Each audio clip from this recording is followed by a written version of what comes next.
So what we're going to do tonight is, I was looking on the internet and I found a bunch of things related to Egypt and the spirituality of Egypt. And I always felt we gave short shrift to this, that the Egyptians were there for God knows how long. And so I found some, what I think are interesting little YouTube snippets that we'll go through, try and cover the spirituality of Egypt. So here we go. Let me get the first one cranked up. Hold on. I wish there was a way to mute us chewing. What? We can't mute our chewing, can we? No, we can't mute it. We're the ones. So here we go. Here's the first one. Let me get it. Helen Hansel was able to win any competition she took part in. She was known as the quantum queen because Yeah. speaking within the Just Pisces, FYI, if you want to pause it a second. Go ahead. Okay, there are two different ways that you can mute your computer, and one is by muting it in the software as part of whatever the Zoom, the Zoom software or something. That will kill our ability to hear.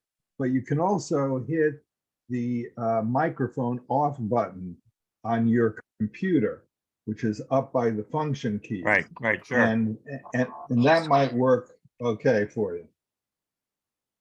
Thank you. Hold on. Here we go. Oh, wait, we won't hear anything then.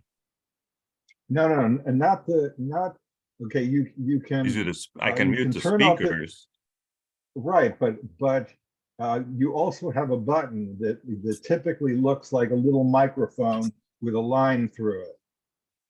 Yeah, that's for that will turn off your microphone. I think that's to turn off the speakers. Hold on, if I hit No, that, here we go. If I hit that, can you hear me now? Yeah, I can hear me? still hear you. Yeah, I can hear you. No. So you couldn't hear me. No, we could hear you. You could hear me. So when I go down here, Bart, can you hear me? Bart, yes. Oh, Bart, up on the on most computers, the very top row of buttons, yeah, going from left to right, towards the very left is usually something that looks like a speaker with a line between it. That would mute your ability to hear. It would silence your computer in terms of what you are hearing. But usually to the right of that, a couple of buttons, is an image of a microphone as opposed to a speaker that has a line through it. That button would stop your microphone from allowing you to be heard. It wouldn't cut off your speaker for you to hear, but it would cut off your microphone for anyone to hear you. I can't hear you now. okay. So now I took it off. So now you can hear me. Yep. Yeah. I can hear you. Okay, so I'm going to put it on. Okay, and then I'm going to go play the video.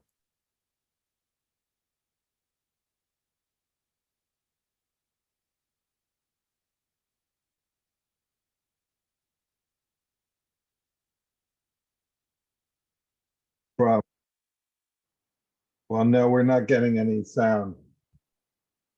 name it. Literally everything in the universe could be measured on a geometric scale. Okay, now we're getting If sound. you swim, you're a swimmer. If you run, you're a runner. But if you flow, then you are a flower.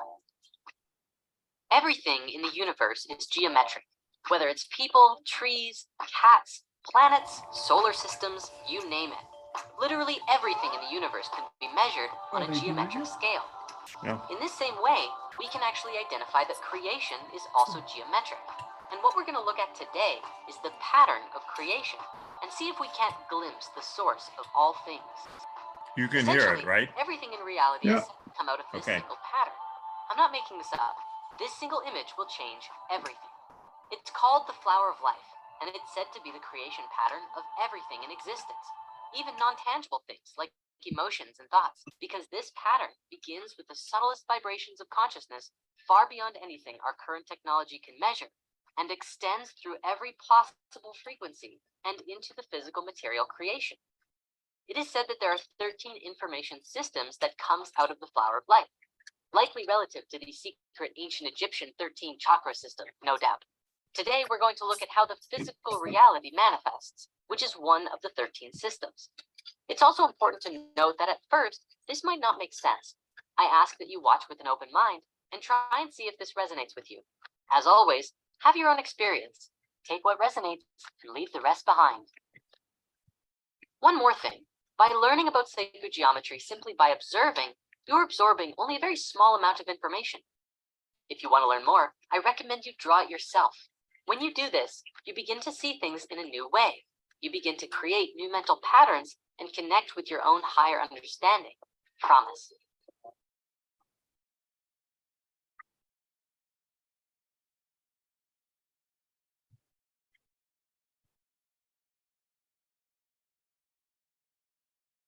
The flower of life has been known around the world throughout history.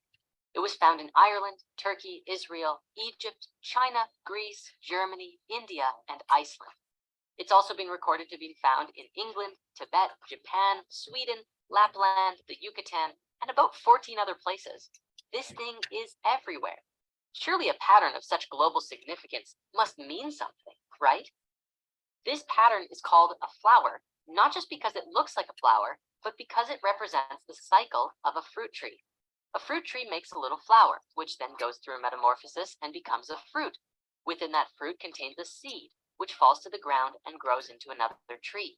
The cyclical nature of reality is seen as the flower, fruit, seed, and tree, which is a pattern created within and through this very geometry. We can relate this with many ancient wisdom teachings that already exist in more prominence on this planet. For example, we can see it in Christianity and the Hermetic teachings, which spoke on the Word of God. The flower of life is known as the source of all language, the primordial root of all vibration, which stems from pure beingness. We can also see a connection here to the Tao, the word of which translates to the way. In one of the shortest verses in the Tao Te Ching, it says, the Tao moves through returning. The Tao is used through yielding. All things are born of being. Being is born of non-being. Are you picking up what I'm throwing down? The flower of life is a cyclical pattern, part of a greater whole, the wisdom of which is reflected in many traditions the world over. In this, we might find an intrinsic unity and use the flower of life to recognize that all belief systems are connected if we are only willing to look and see how. Now, to understand the flower of life, we must discuss how it's formed. Imagine consciousness or spirit floating in the void, which means it's nothingness and then consciousness, pure awareness. We cannot possibly put an actual drawing on it because it's formless and beyond any image. But let's use this eye of Ra for now. In this void space, you can't do anything. You're not falling, because where would you fall to? There's just nothing. From here, this formless, indescribable perfection decides to do something. So it projects a beam of its awareness in one direction, which naturally leads to the creation of 6 spatial directions. Awareness to the front is mirrored to the back, naturally then left and right, and then up and down also come about. And doing this creates an octahedron of its own awareness, where relative movement is now possible in relationship to this shape. This is significant because the octahedron is considered relative to the mind, and the Hermeticists would often describe that all is a creation within the mind of God. So it would make sense that this shape would be instrumental in forming even the first sphere. And that is actually the next step, to spin the octahedron with such intensity that it becomes a perfect sphere. Remember, sacred geometry started when spirit made its first projection into the void. The void is nothingness, and these forms created are also nothing. They're just imaginary lines made out of consciousness, which gives you an indication of what reality might actually be. Nothing. In Hinduism, one word for the reality field is called Maya, which means illusion. Now that the first sphere is created, spirit has an awareness of what's around itself in 360 degrees, It moves to the very edge of the sphere, anywhere, and repeats what it did the first time. It creates this image, which contains the Vesica Pisces. This is a particular geometry that is very well represented in the world as the image of the Jesus fish, reflecting the wisdom of the Word of God from the very geometries of creation. Mathematically speaking, within the Vesica Pisces is a vast amount of knowledge about width, proportion, and depth. Herein we also have the square roots of 2, 3, and 5, which are all infinite numbers. And we also have geometric information about light. None of this would have existed with only one sphere. So now you can probably start to see the significance of this creation pattern. From here, Spirit continues the creation process, moving flawlessly to create the next circle exactly 1 radius away from the other circle next to it. With every new sphere that comes into being, more and more mathematical knowledge emerges. The first complete image to be formed is this, which has 2 names, the seed of life, or the Genesis pattern, and for good reason. Let's actually look at the book of Genesis for a moment. With each creation of each sphere, it could be seen as a day. After the first movement, when the second sphere was created, we had information about light come into being. The opening of Genesis 1 says, "The earth was without form and void, and darkness was upon the face of the deep. And the Spirit of God moved upon the face of the waters. And God said, 'Let there be light,' and there was light." The key here is in the order. The movement happened first, then light happened immediately after, just as we saw with the formation of the seed of life. And we're not even done. Within this Genesis pattern, after the third sphere is created, you now have the pattern known around the world as the Holy Trinity, depicted in literally countless churches. It's also written in the Bible that on the 4th day of Genesis, exactly 1/2 of creation was completed. Starting from the first motion, exactly 1/2 of the circles were formed on the 4th day. Now when we get to the 6th day, a geometric miracle takes place. The last circle forms a complete 6-petaled flower. The Bible even says that creation was formed in 6 days, and this fits exactly. You see, this is the pattern of Genesis, and thus we may call it the Genesis pattern, which is also the beginning of the creation of reality as we know it.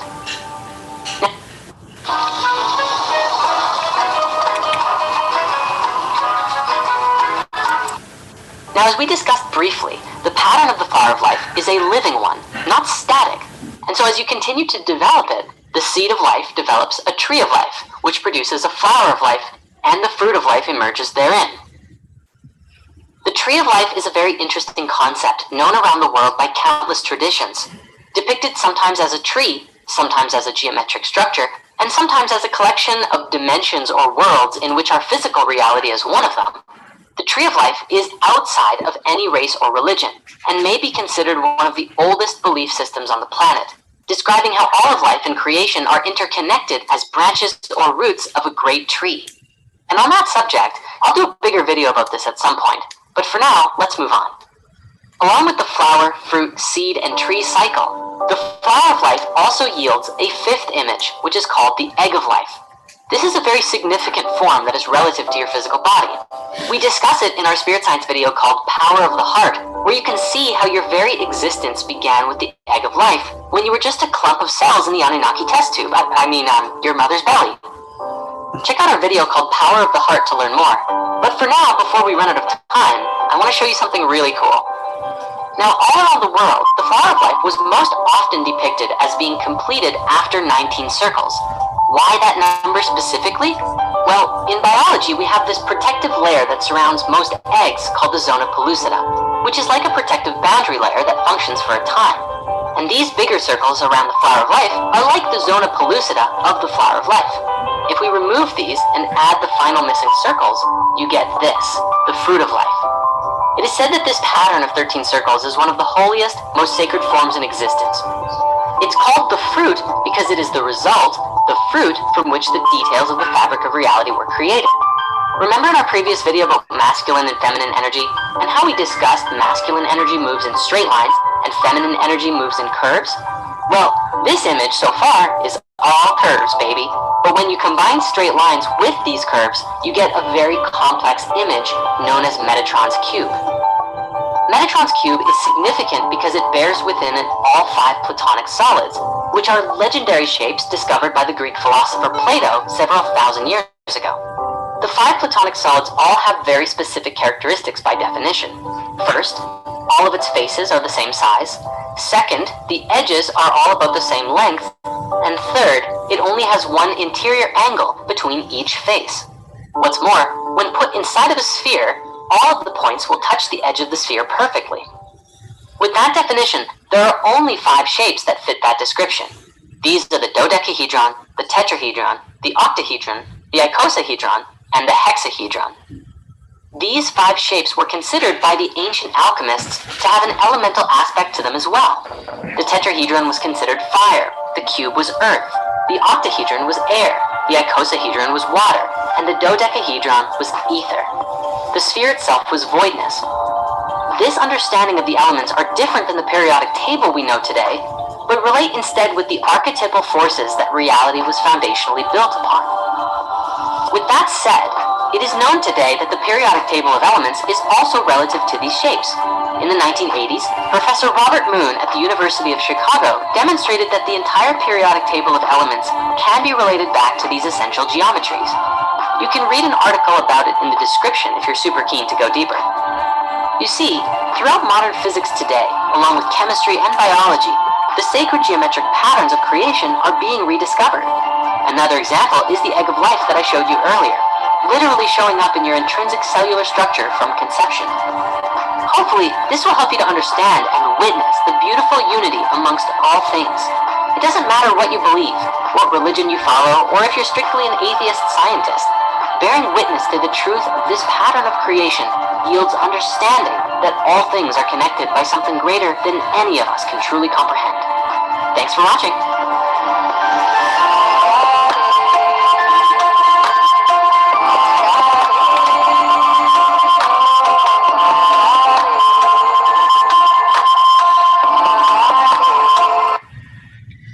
Okay, so just bear with me. That was the first one, and it has a lot of stuff it just throws at you.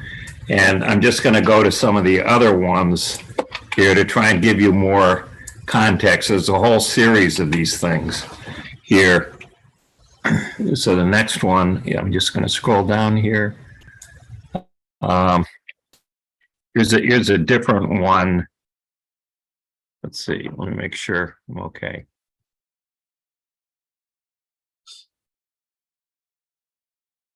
Yeah, let's.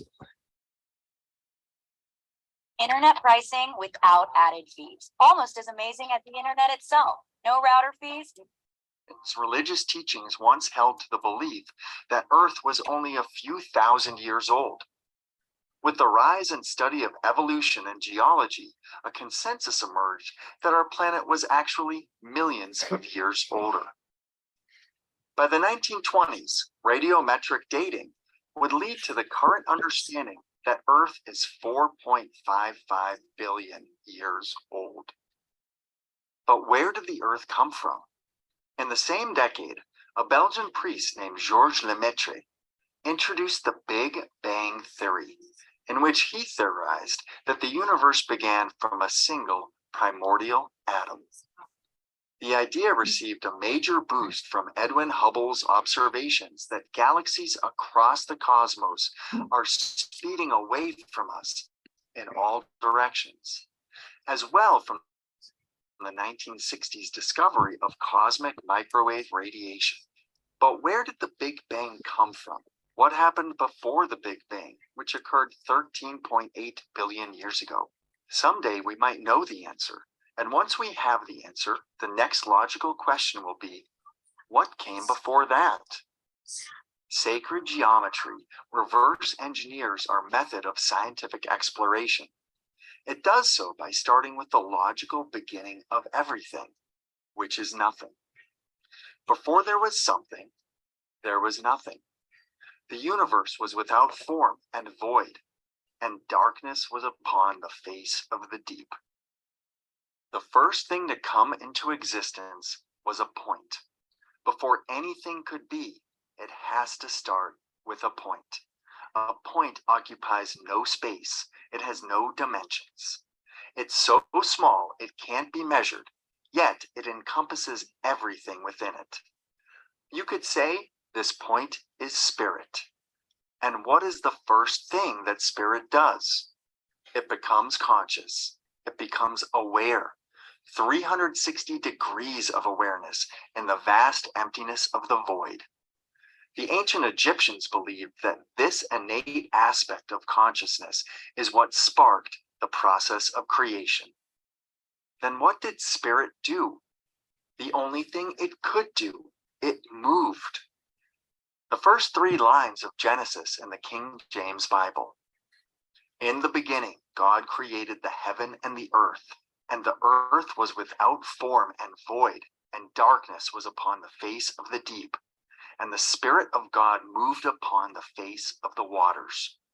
And God said, let there be light. And there was light. Now, interpretations of the Bible have varied a lot over time. But the important thing to note here is that movement happened before there was light. From the vantage of pure physics or mathematics, motion is impossible in a void. You can't go anywhere, or fall, or rotate. There's just infinite emptiness in all directions. So in order to move, you need something in relation to move to. Before there was light, there was movement. Once spirit created a point in space, it was able to move to the edge of its awareness and expand consciousness, creating another circle to form the Vesica Pisces. This football-shaped opening in the middle is the geometric image through which light was created, and it is also the geometric shape through which our eyes receive light. Spirit would continue to expand its awareness, following the Genesis pattern, by moving to each intersection of the circumferences and expanding. The second movement creates the third circle, which forms the Holy Trinity. With each movement, more information unfolds. By the fourth motion, we have moved halfway around the first circle, 180 degrees from the first motion. On the 4th day of Genesis, exactly half of creation was completed. After 6 movements, 6 days, a geometric miracle takes place. We have a complete pattern, the seed of life. This complete pattern is called the seed of life, for it contains the recipe of life and all its potential. The second rotation of circles forms a 3-dimensional shape.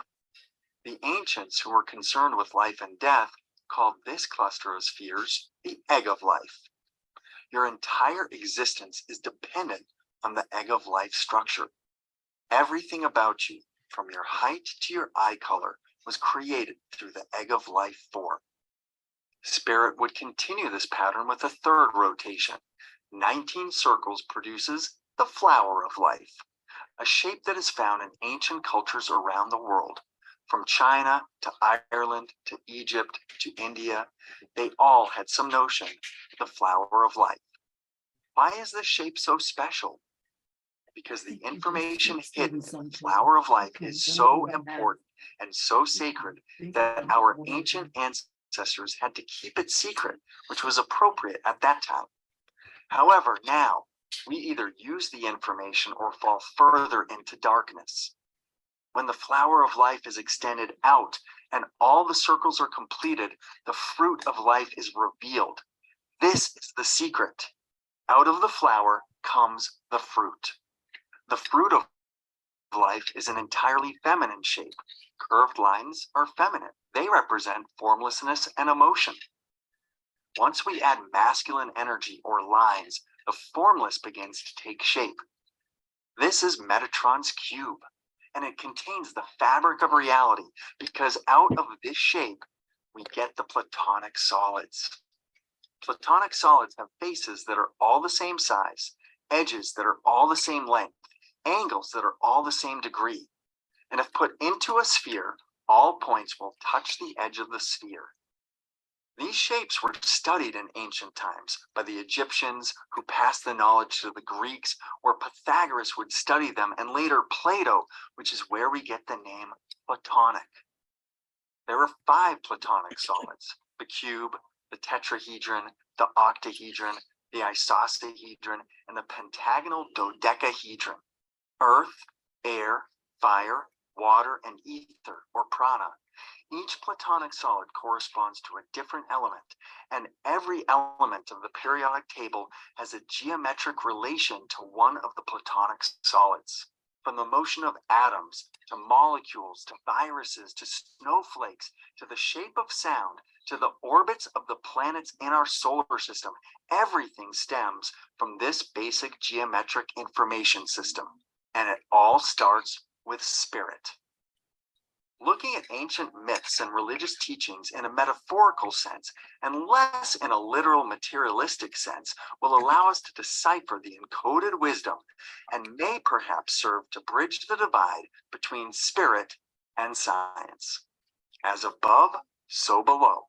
There's as much greater than us than there is lesser than us. There's as much outside us as there is within. Everything above us and everything below us is constructed from geometric relationships. When we study sacred geometry, we begin to understand our place in the universe. All this expansion of consciousness, all this curious exploration is really about finding out who we are. We are a mystery to ourselves, and to uncover where we came from is to know ourselves on the deepest level. Everything, from the smallest particle to the biggest star, is connected, and you are at the absolute center of it all. Philosophy is written in this grand book, the universe, which stands continually open to our gaze. But the book cannot be understood unless one first learns to comprehend the language and read the letters in which it's composed. It is written in the language of mathematics, and its characters are triangles, circles, and other geometric figures, without which it is humanly impossible to understand a single word of it. Without these, one wanders about in a dark labyrinth. Galileo Galilei. Today's video is sponsored by MSI. The golden ratio describes predictable patterns on every.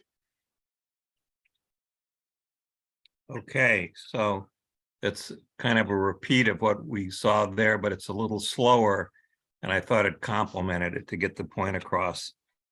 So now we're just going to go to the next. There's a whole series of these. I'm just running through them. Let's see. Number 10 is down here. Don't believe or disbelieve anything we discuss in spirit science. Simply have your own experience. In lesson 6, I showed you an intro to sacred geometry, the flower of life. We looked at the Genesis pattern and how it forms the fruit of life, the pattern that all physical matter in existence comes out of. We jumped out of the sacred geometric pool for a few lessons, and today we're going to dive right back in. I've mentioned quite a few times that within the flower of life are found the music and harmonics of everything in existence. Let's find out how that works, shall we?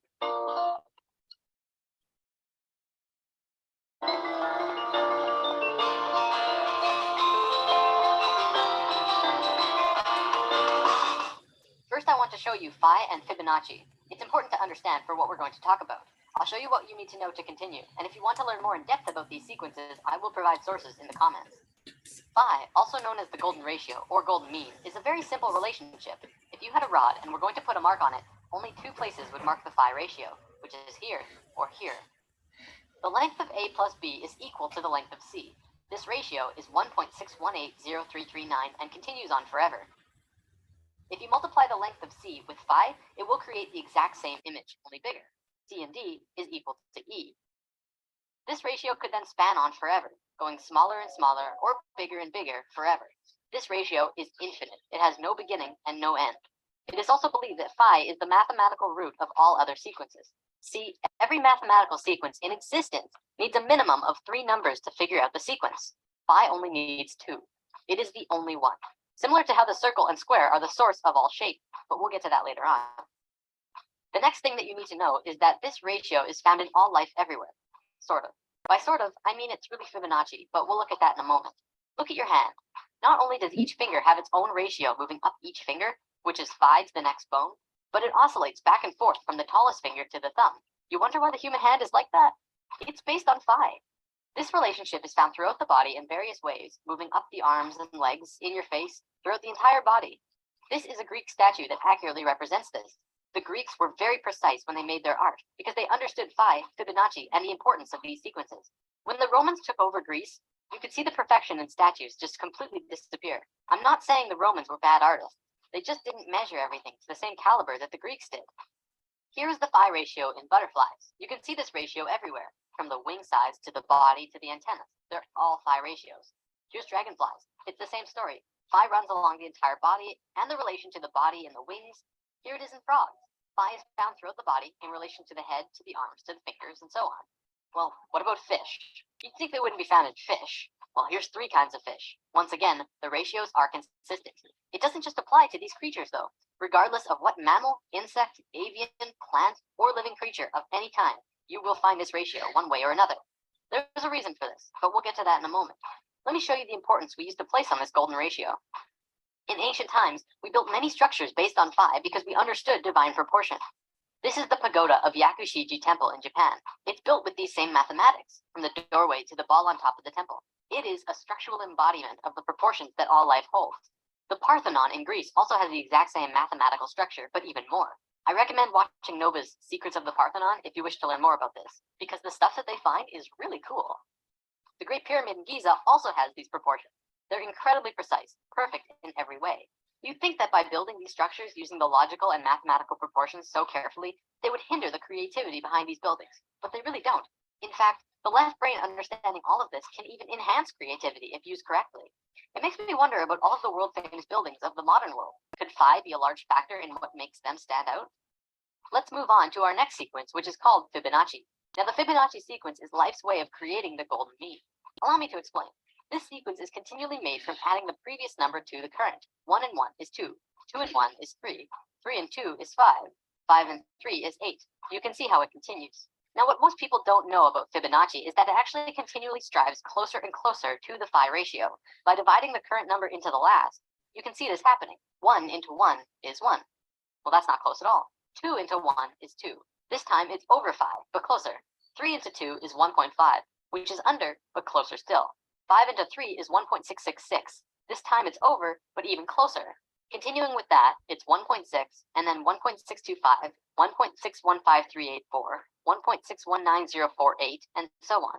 It continually oscillates over and under the phi ratio, never quite making it there, but continuing on closer and closer every time, until eventually you can't even tell the difference. Because phi is an infinite number, this sequence will go on forever. Let's look at some spirals in nature, another way that phi and Fibonacci can manifest. This is a nautilus shell. Many people will say it's phi, but it's really Fibonacci. See how when it's in its earliest form, it's crude, not smooth or anything? One look and you can tell that's not phi, but as it goes up farther and farther, it gets closer and closer to phi. It becomes a nearly perfect phi spiral by the time it's all the way out here. This also happens with sunflowers, pine cones, and many plants in nature. In many cases, such as the pine cones and sunflowers, it flows in a double spiral or more, much like the spiraling arms of a galaxy. From the microcosm to the macrocosm, spirals are always present. So phi is basically source, or spirit, or God in a mathematical way of thinking. The math of God. Don't forget, this sequence is an intimate part of nature itself. I'm going to call it source. It is the source of all mathematical sequences, and all life in existence grows based on phi. However, phi has no beginning and no end. Life doesn't know how to deal with that. It's like source says, go and replicate this, and life says, we don't know how. Because life doesn't know how to create from something that has no beginning. So it creates the Fibonacci sequence instead, which has a beginning, but starts out crude, very basic, and then continually goes closer and closer to source, becoming more divine every step. It does take steps too, which actually has quite a bit to do with evolution. Let's move on for now though. The only other sequence you need to know for this is binary sequences. This is a sequence like 2, 4, 8, 16, 32. We're just doubling the last number instead of adding it to the previous one. We're all very familiar with this. Binary sequences are found in life as well. For example, mitotic cell divisions are binary. We go from being a single cell being to having over 100 trillion cells in only 46 divisions. Binary sequences are also how computers work, by turning on and off chips. Computing at its core, anyways, is binary.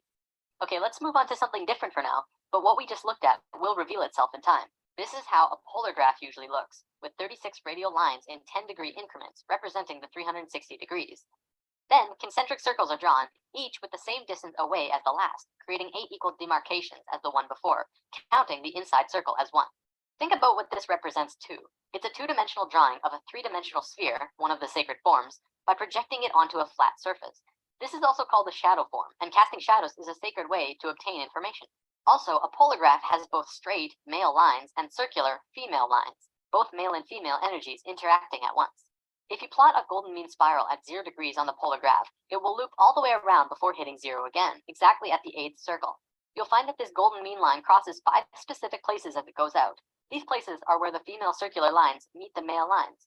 It crosses at 120 degrees, 190 degrees, 240 degrees, 280 degrees, and then it jumps to 360 or back at 0, depending on how you look at it.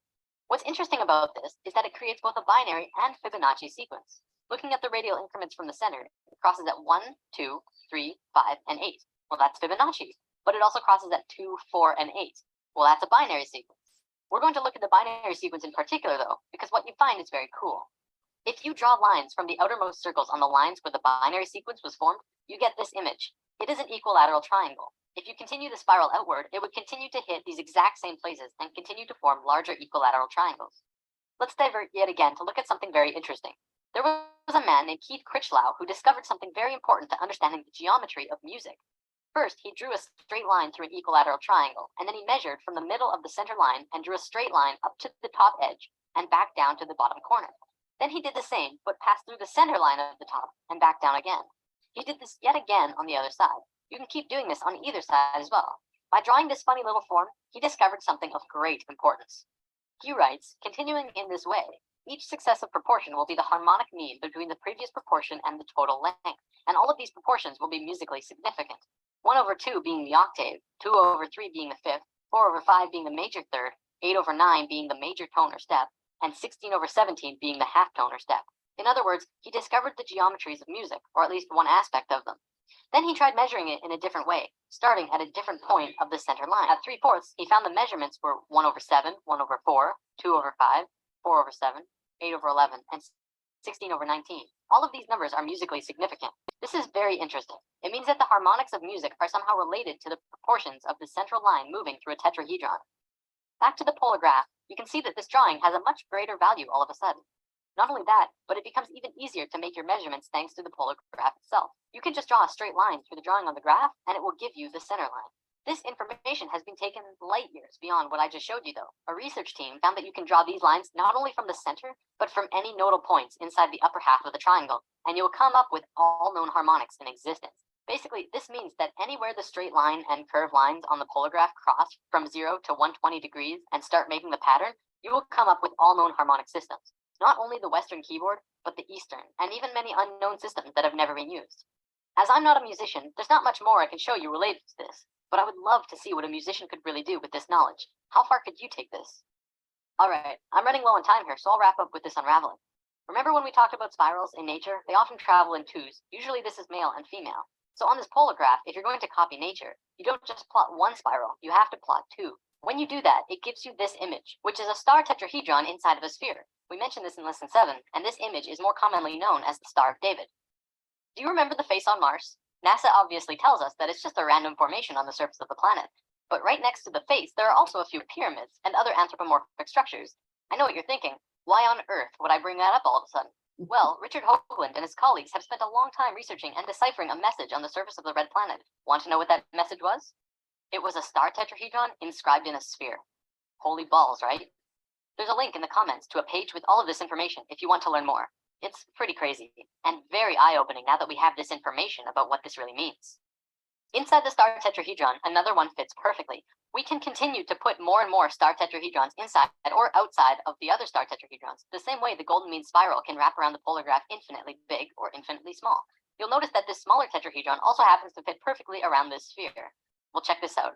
If you put this same size sphere centered on the point of every single star tetrahedral point, guess what suddenly reveals itself?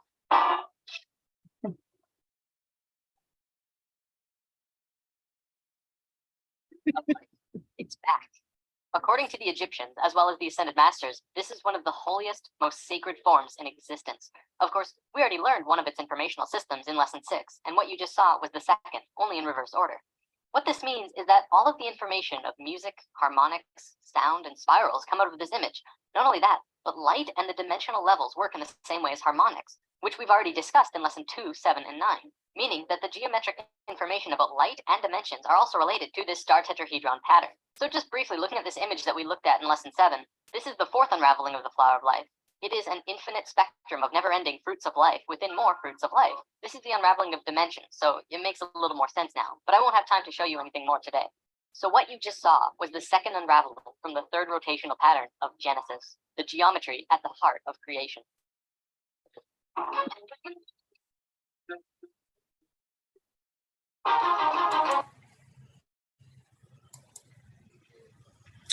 Okay, now there's just one more of these little short things I'm going to go to, which I think I skipped over. Let me go back up here. Yeah, here it is. Discovery of what a lot of people are calling the kind of sort of God particle. It seems we're getting closer. Hi everyone. Throughout spirit science, we've opened up discussions of dimensions, crystals, and Atlantis, as well as the mystical world of sacred geometry. The flower of life, a sacred form from which everything comes. In the last year, this image has become widespread. People around the world are sharing sacred geometry and talking about what it is and what it means. Today, let's explore this a little deeper.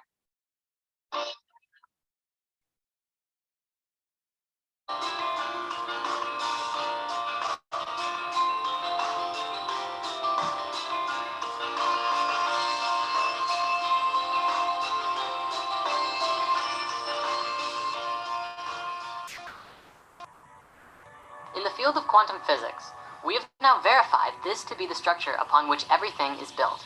Particle physics is still having some trouble in seeing this. In physics, we have what we call the standard model. But the standard model is not a complete model of the universe. It does not account for gravity, or how particles that have no mass can have a mass when they come into physical manifestation in the third dimension. Personally, I think we can know a deeper truth than that, but we'll get there shortly. With last month's discovery of what a lot of people are calling the kind of sort of God particle, it seems we're getting closer and closer to figuring this whole thing out. Check this out. If you haven't heard of it, there's a show on the Science Channel called Through the Wormhole with Morgan Freeman. It's an absolutely brilliant show where they openly discuss quantum physics and how things work at a more conscious and cosmic level. They have tons of episodes ranging from extraterrestrial life to Are We God in Body? This is one particular clip from the start of season 2, where they are discussing the universe being alive. Jurgen believes that even though the size of our video game universe is immense, the program that creates it does not have to be complex at all. Just as in art, a few basic curves can create a pattern of great complexity. There is a very short program that makes this pattern, and I can reuse it again and again to make this slightly more complex pattern.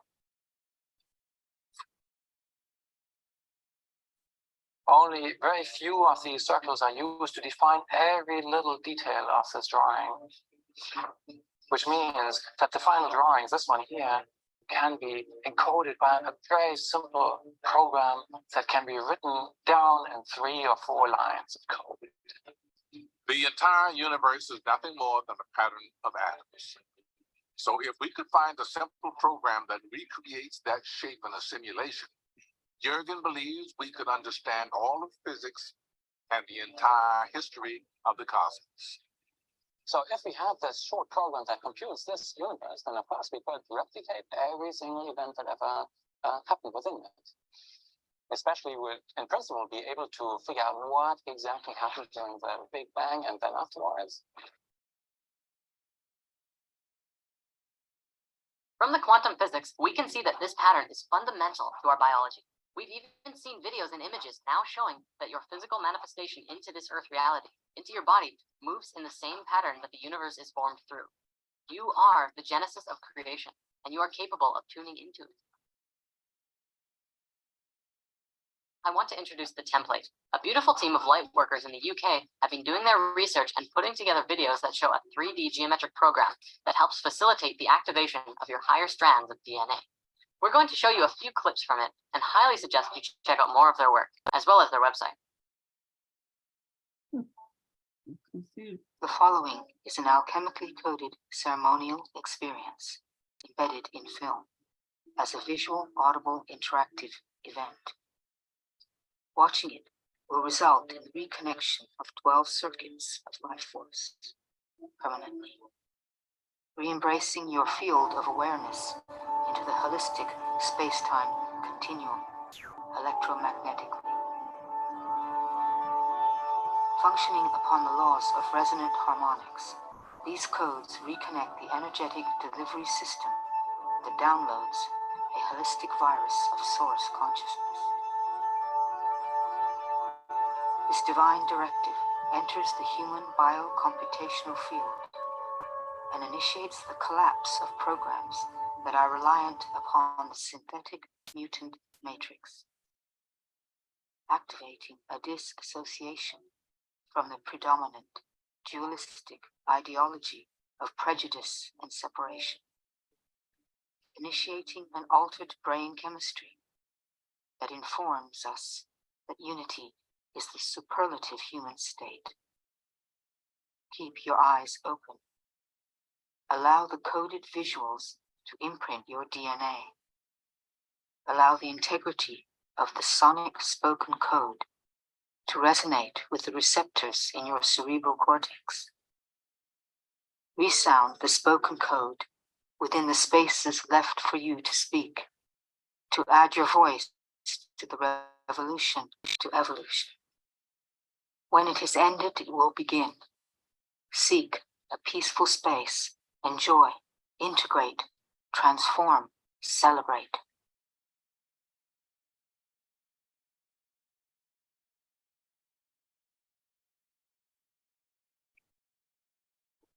The flower of life is the pattern of how consciousness creates reality. It creates through spheres of awareness in the void to create conceptions of space and dimension through vibrating waves of energy.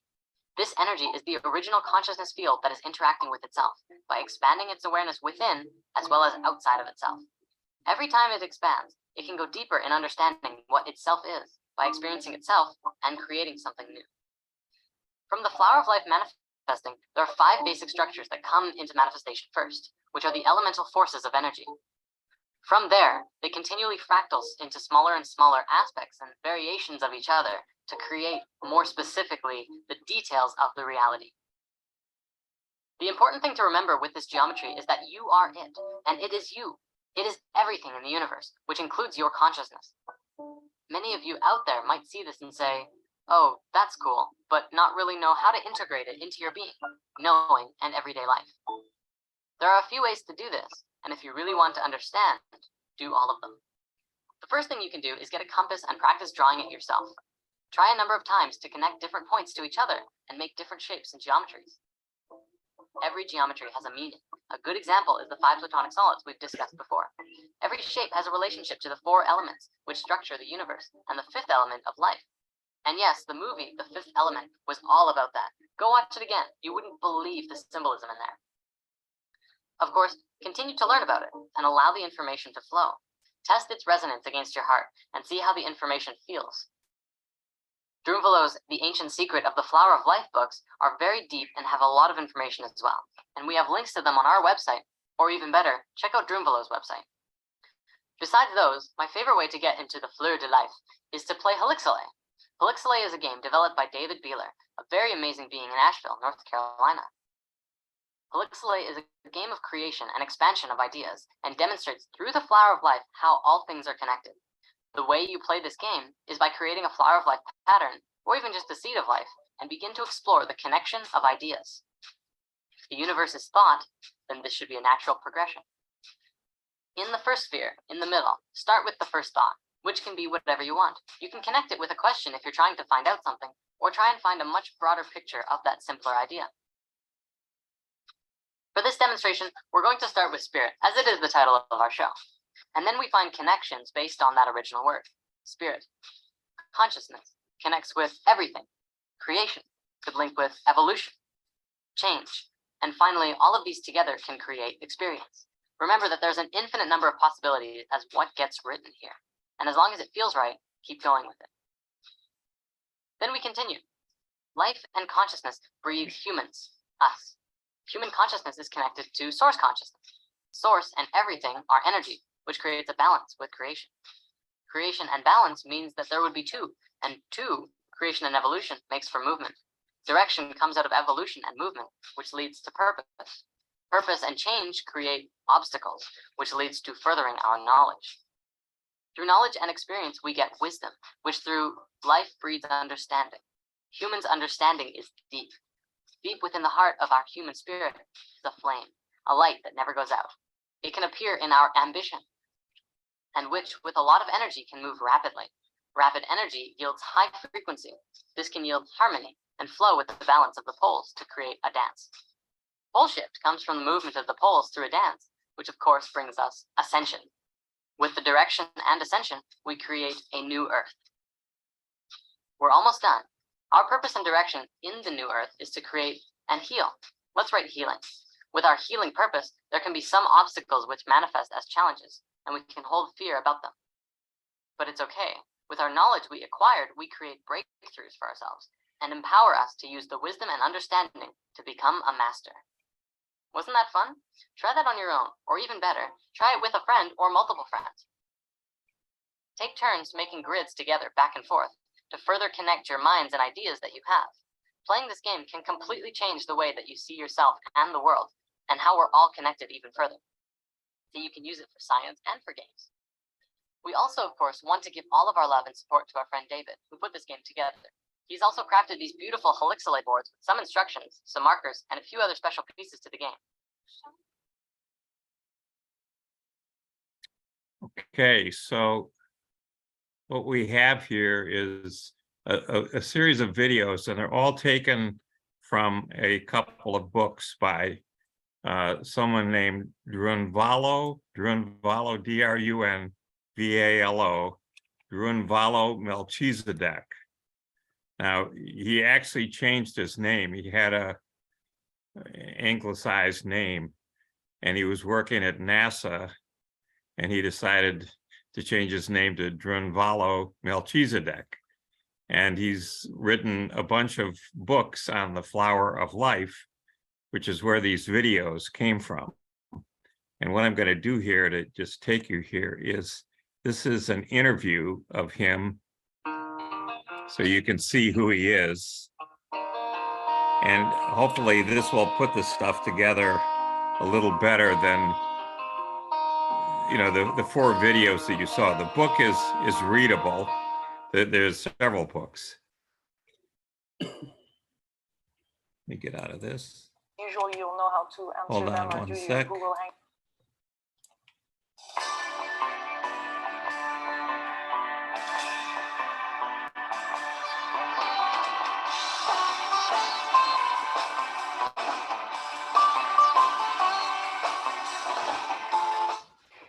Hello, Drunvalo. Hello, Lilu. Hi. It's really good to see you. It's been a long time. Here we are again. I'm in Paris. You are in Sedona, I guess.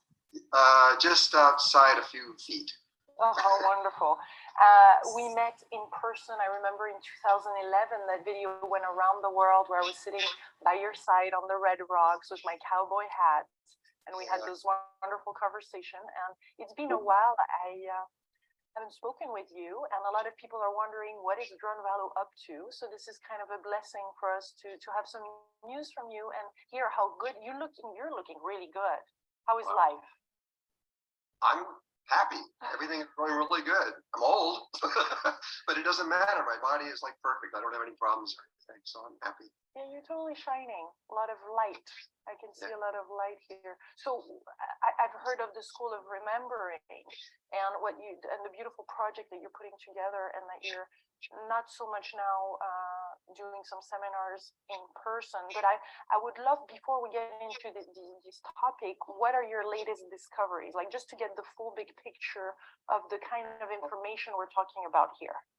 Okay, a long time ago, in 1998, and right in there, when I published the first 2 books I did, The Ancient Secret of the Flower of Life, Volume 1 and Volume 2, there was something in Volume 2 that I was alluding to another aspect of all of this work. It was page 361 to 365. Very precise. I love your precision. I can't help it. And In there, we talked about something that is outside of the Merkaba, that is huge, it's much bigger.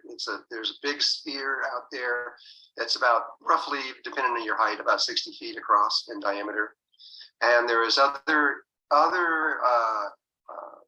forms that are there that I knew would someday be important in all of this. And I said so. I said, you don't have to read this few pages because it doesn't pertain to right now, but someday you're going to need to know this stuff. Well, that someday has arrived. Nice.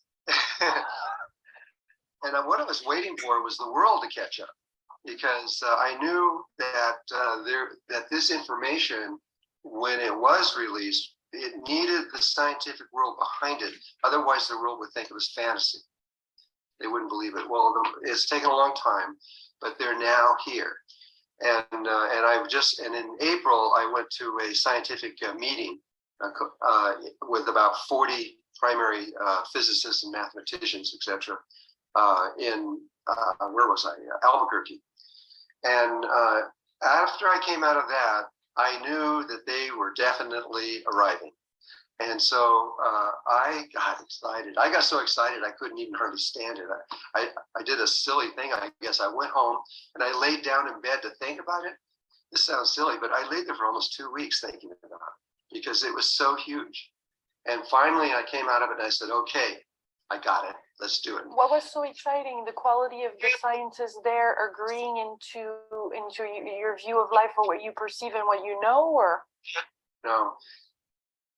As most people know that are listening to this, science always thought that the speed limit of the universe was the speed of light, 186,200 miles a second, a little under 200,000 kilometers a second.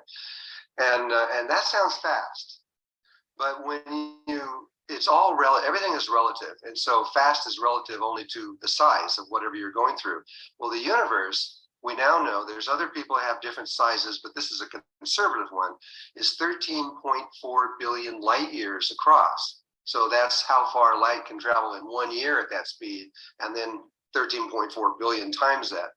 And so if I was going to hold a conversation with you and you were on the other side of the universe, I could say hi, and it would take 13.4 billion years to get there, and another 13.4 billion years for you to say hi back. So science has never believed when spirituality is saying, well, there's one living being in the universe and it's all connected and it's all, these things that we hear all the time in spirituality. Science is always going, yeah, sure, because they can't see how that's possible until now. And now they've learned something that is just amazing, really. We found out that electricity has more than one kind of electricity, or one. All the electricity that we studied went through a wire, and from there we knew that it made magnetic fields that were created from it, and we knew all kinds of things, and we created all kinds of laws from that.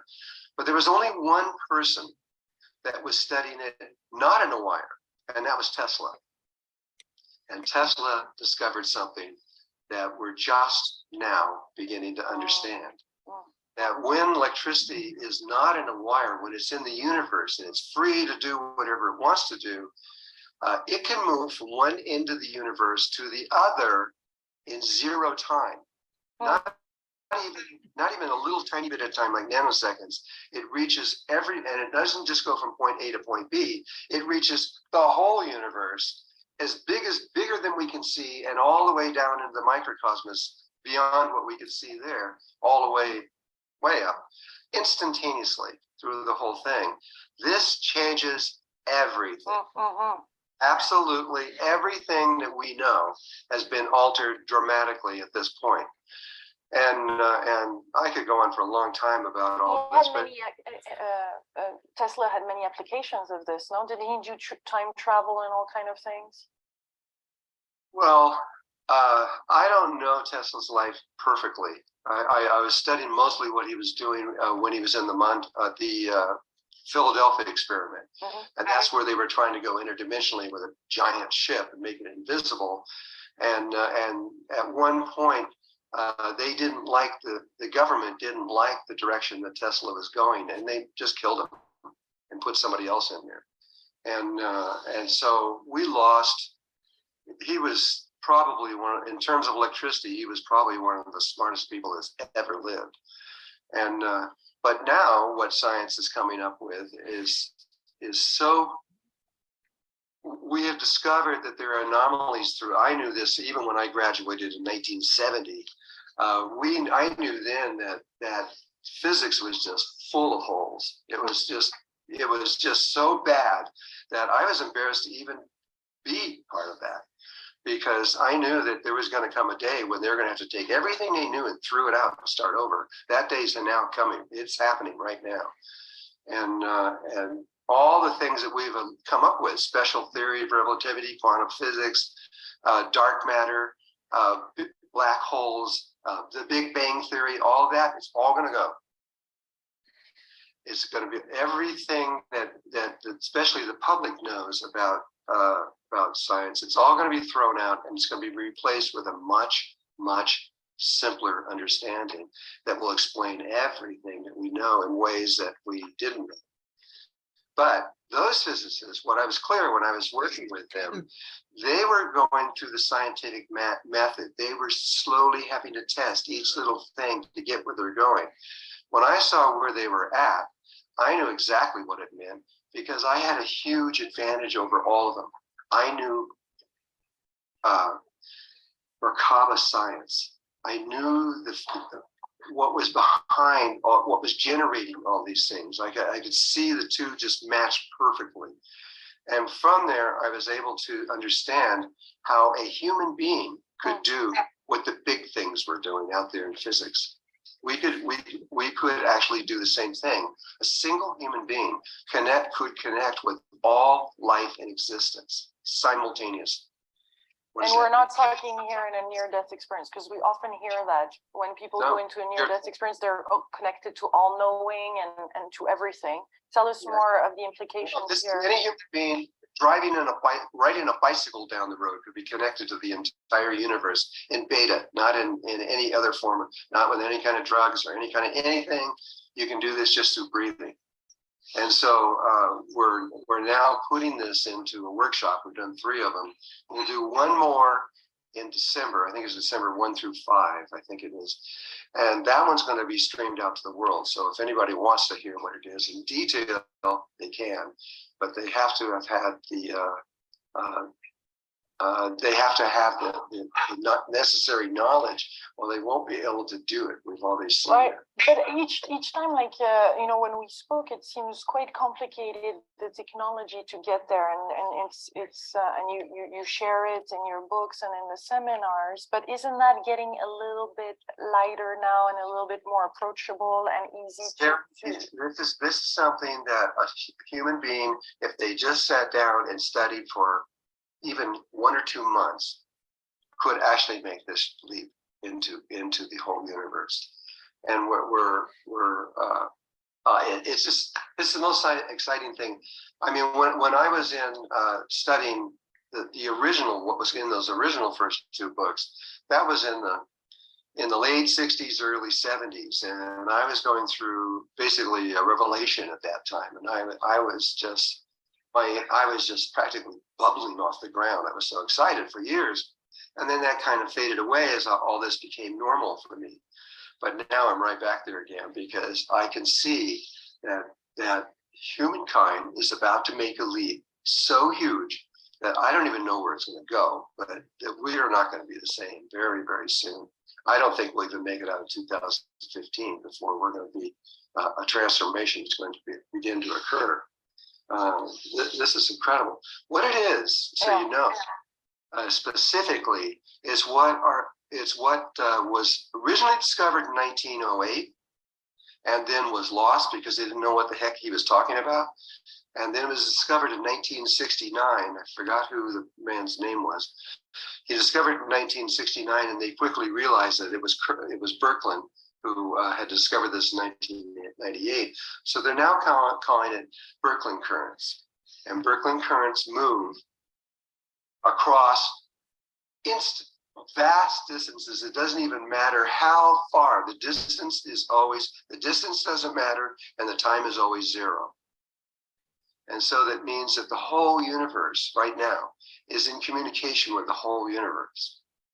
We aren't, because 13,000 years ago, we got a bump on our head and we lost our ability to stay connected to all life everywhere. And so for 13,000 years, we've been trying to get back to where we are, and we're now just coming back to where we were a long time ago.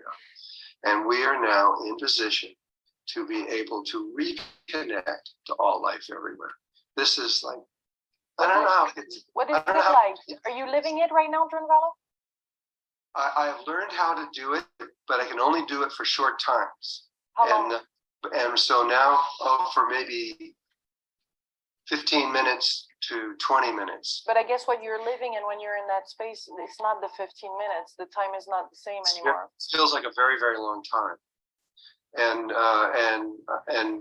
there's one last detail that we need to know how to do, and I think we've just learned how to do it. We're pretty excited about the moment. All the rest of the details have been worked out since April to now.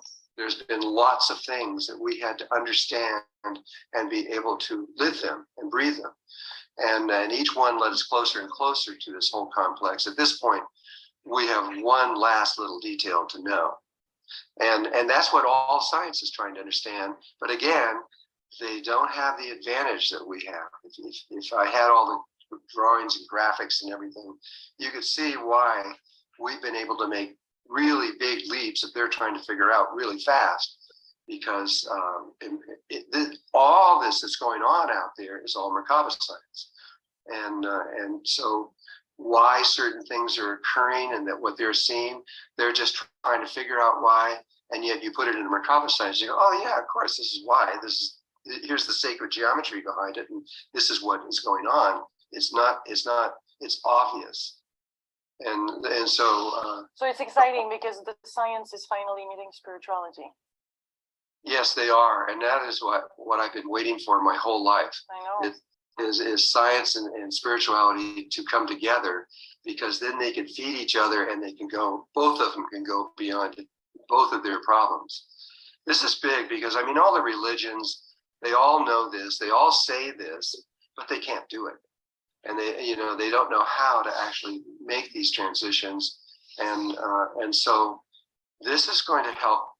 It doesn't even matter what your religious belief or your spiritual background is. This is going to help everyone. Even if you're an atheist, it's going to help you. And it's going to help us precisely on Earth with the actions and with the day-to-day life as well? Or is this about living in another parallel universe with a different time? No, this is living here. Okay, in good. a way where we can solve all of our problems so easily, because we have the wisdom and the consciousness of the entire universe behind us to tell us how we can solve our problems. And so this is, I know this sounds absolutely insane and crazy. No, I just want to hear more. I think all of us listening, we just want to hear the full thing. Yeah. Okay, well, let's start with the sun and the earth, because they're close to us, and we can see this in a mini level from there. We knew that the sun was about 96 million miles away from us, depending on where we are at any one moment. And we knew it took about 8 minutes for light moving at 186,200 miles a second to get to here. We had to wait those 8 minutes. And then it took another 20 minutes for that light to get down to the surface of the earth before we could actually know or feel the effect of a CME or solar flare or anything like this. Well, in the 1990s, when SOHO came in and they started really examining the sun, and we began to see the sun in ways that we were never able to see it before.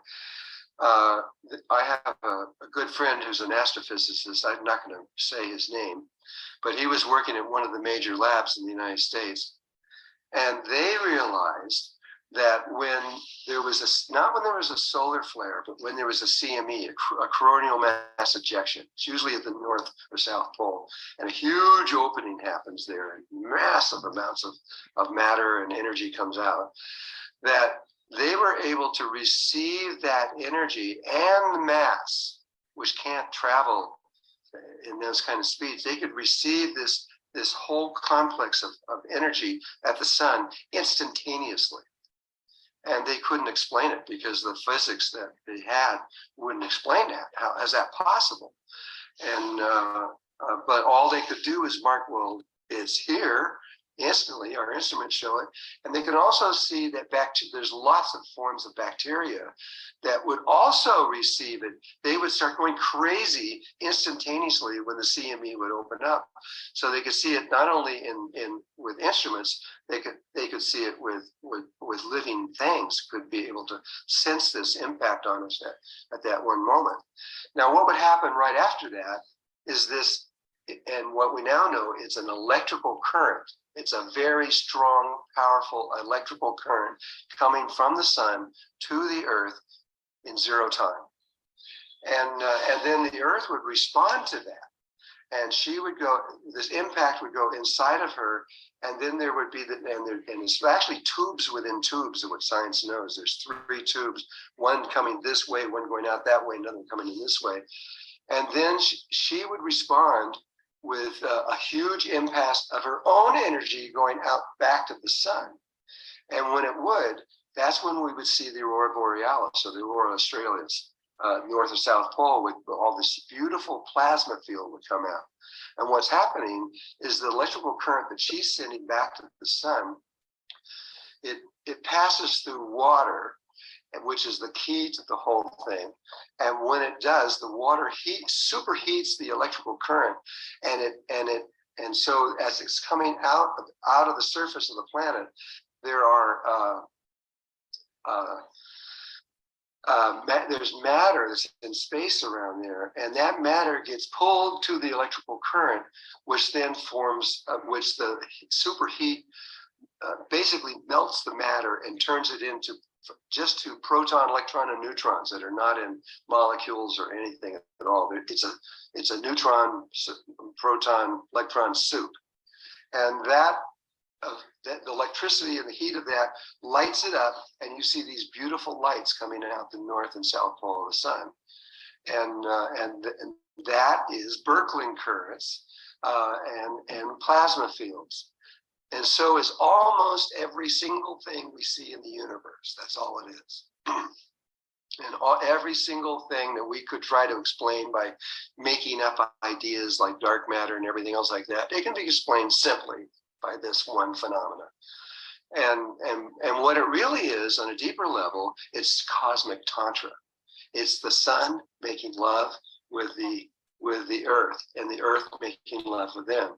It's literally sexual energy going through there. That's what's clear when you look at what's going on. If human beings were to do this, the only way they can do this is through tantra. They can't reach the kinds of levels of energy that are necessary to stream these kinds of things out of our bodies without an orgasm. And so sex is going to become very sacred, and when we understand what it really is. Mm-hmm. It's much more than just connecting 2 human beings together. It's connecting all life on all levels together, all at one time, including all conscious life that's above us.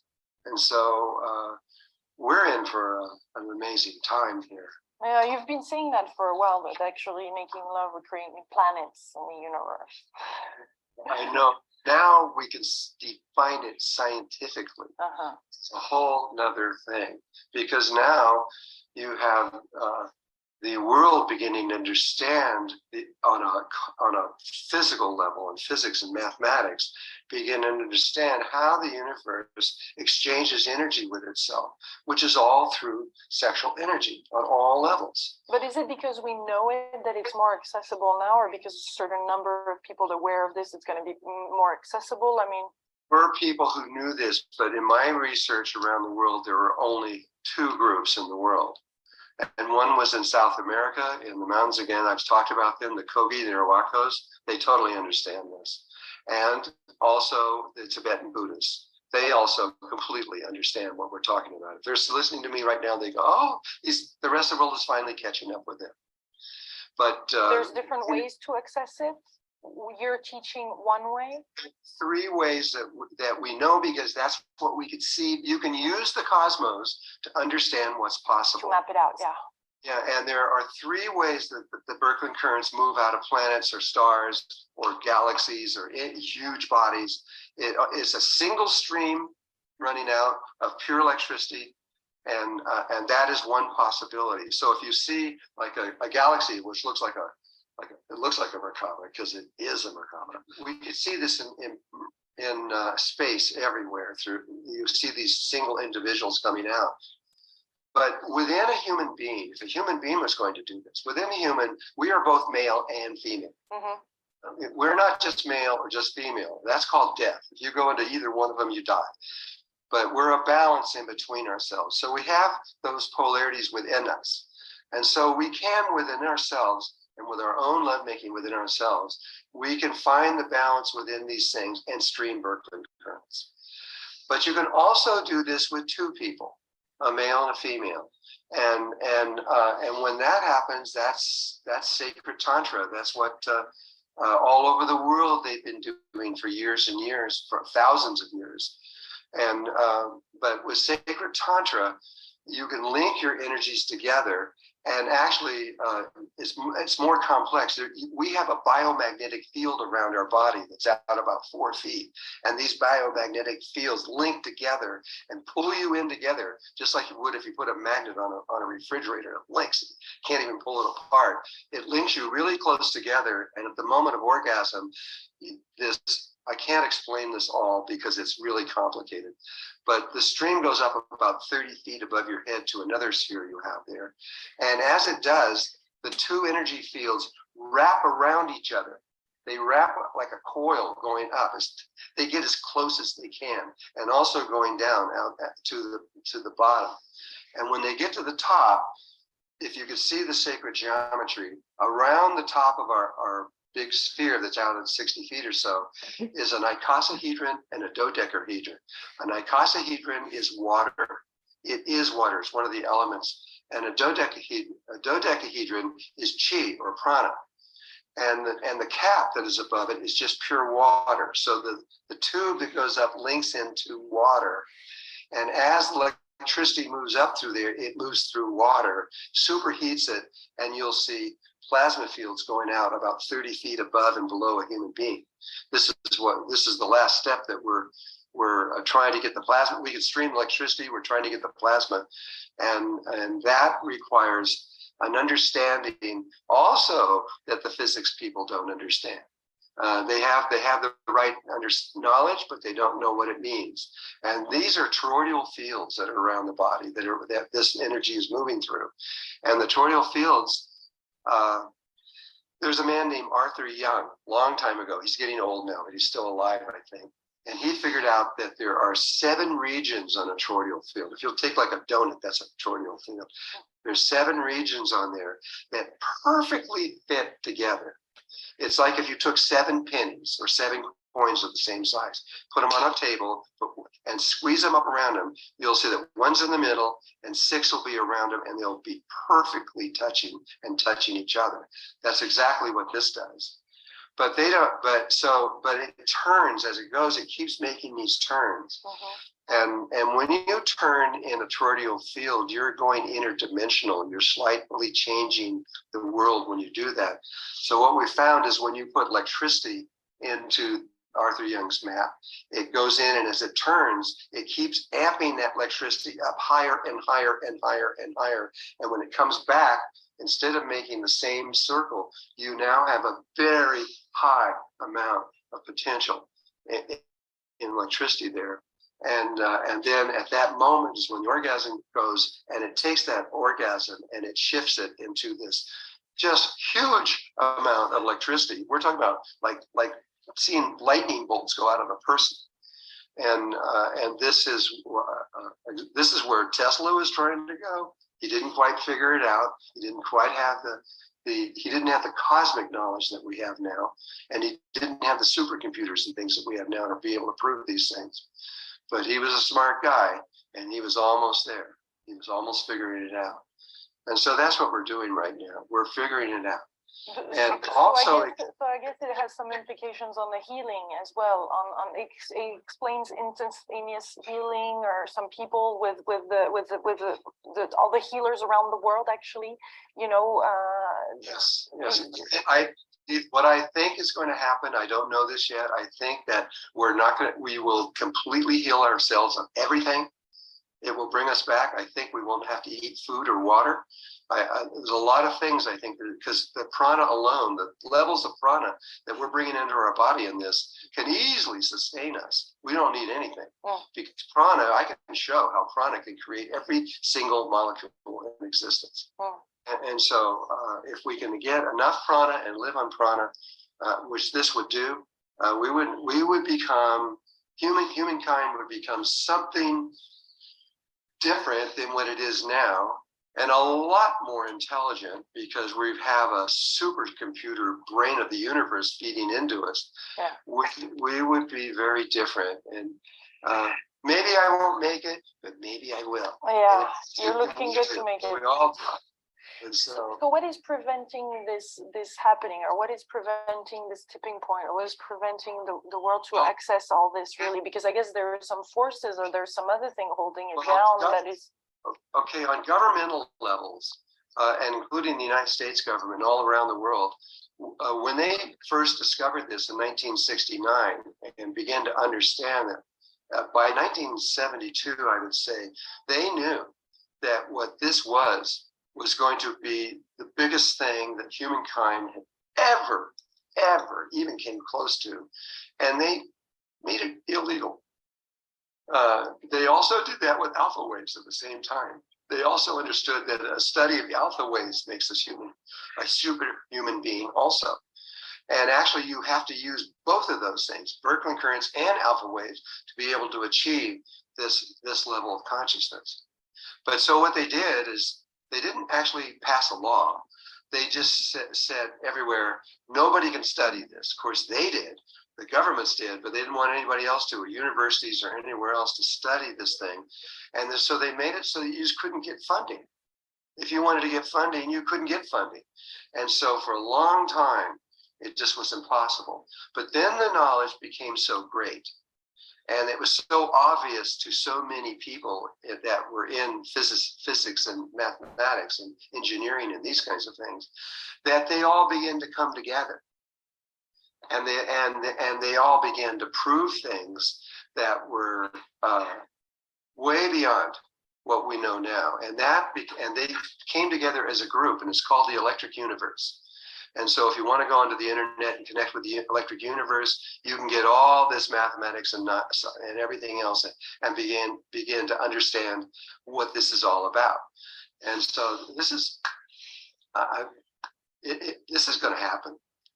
Regardless, there's nothing holding back. No. Let me just tell you, like, one little detail. Yeah. This is just one detail in all of this that they have been able to find. And right now, we look at the stars and we think they're gas. We think our sun is a gas field of hydrogen and that hydrogen molecules come together and form an atomic explosion and everything. And this is what we believe is true. We're solid believers this is true. It is not true. It is proven to be false. And what it is there was a man, I forgot his name right now. It was 1856. He was the one who figured out the black box theories. And when he made the mathematics around all of this, which is you're trying to see inside of an object that you can't see in, like a star, he dusted the inside with what do you call it, soot, which is carbon. And nobody thought that made any difference in anything, because when they do that, then you get this consistent law that they thought was an absolute fact. And then they could use that. It was Planck who came in and used that mathematics and tied it to his mathematics, was able to then come in with Planck's law that was able to see inside of stars and galaxies and all kinds of things. Well, now there's a man from Ohio State University. His name was, I don't have it right in front of me, it's Pierre Marie, Rotai, something like that. And this guy's pure genius. I put him on the same level, at least, of Einstein. And basically, he's just proven that all Einstein's theories are wrong. So, I mean, he went past him, and lots of other scientists too, because they were all building on each other, and they were all building on things that weren't true. And so now he actually presented this in 2002, and the rest of the world thought he was insane. But it's too strong now. It's way too strong. He's now can show that the sun is a liquid, and he can prove it, and it's beyond proof, and which changes everything that we know about stars, and everything we thought was true out there. We got to throw it all out and start over. And so but we couldn't really prove it until we put these 2 new satellites in November of 2013, and those 2 satellites are now measuring the Earth's magnetic field, because we believe that the magnetic field is going to reverse itself any minute. And so You've been saying this for a long time, yeah. Yeah, I know. Well, now they're up there and they can see that this is really happening. But one of the things they did is they have special cameras that are aimed at the sun. And these are really amazing cameras, and they can see things that they never could see before. And so Pierre-Marie took this photograph, and he shows that when a solar flare goes off, you see the coming out of the sunspot, and it comes up into the air, but gravity pulls the mass back to the surface. If it was a gas, it would just pass through the surface of the sun. And now, so they now aim the camera down at the surface, and you see the solar flare coming up and going in, and it doesn't pass through it. It hits the surface, and it forms rings. Like if you were in a pond of calm water and you threw a rock in, you'd see these rings going out from there. And that is exactly what you saw, only they're millions of meters long, and they're huge. And so we now know that the sun is a liquid, and that it disproves all this Planck's theory stuff. And so we got to start over. And we have to understand how light can get from the sun to the earth instantly, and it can get the light from any star is reaching our star instantly, not in the light years that we thought it took to get there. There are other things going on in our universe, and so this is exciting. I mean, people, especially when you realize that all of this information that's going on out there can be applied directly into an individual or 2 human beings, and to finish that thing, it's also 3 human beings. You can have, it can be, it's not a threesome like you would think. It's mother, father, child. It's a proton, electron, and a neutron.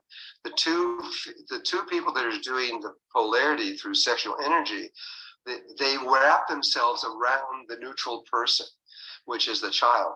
This is how enlightenment and immortality first started. If you read my book, and the very first people that did that in Lemuria, they did it by having a baby.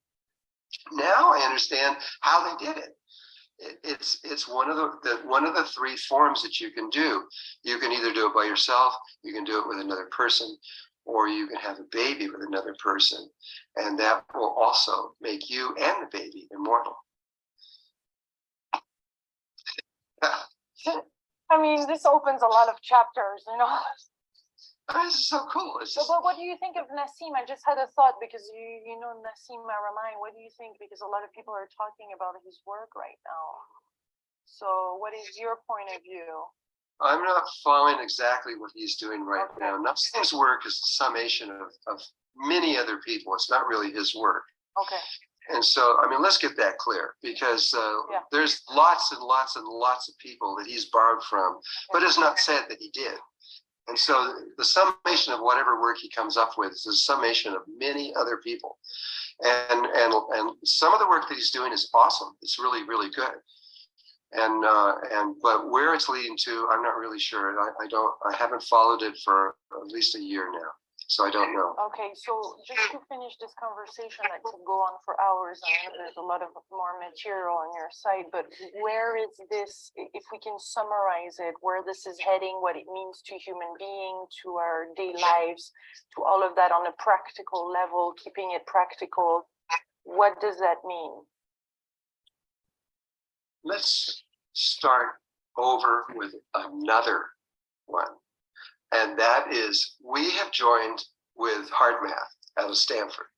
And Heart Math is, when they began to they studied the heart. And when they were studying the heart, they wanted to be, since they're a science, they're a science and they're a university, they didn't want to get into spiritual stuff because that's too dangerous and with credibility. And so they began with the US government, the CIA, the FBI, the military, and all those units, and the police force and the fire departments, and began to teach them things about breathing that has changed the way war and all these things take place. It's really altered it, but we don't know this is going on. And just say with the police departments, if a policeman goes into, say he goes into a building where somebody's just killed, maybe somebody's killed their partner with a gun or something. And he goes in there and everybody's crazy and they're screaming and there's blood all over. And that policeman's just a human being. And they go in there and they get their heart rate elevates and they basically go crazy for a little while. They go out of coherence and they do whatever they can do.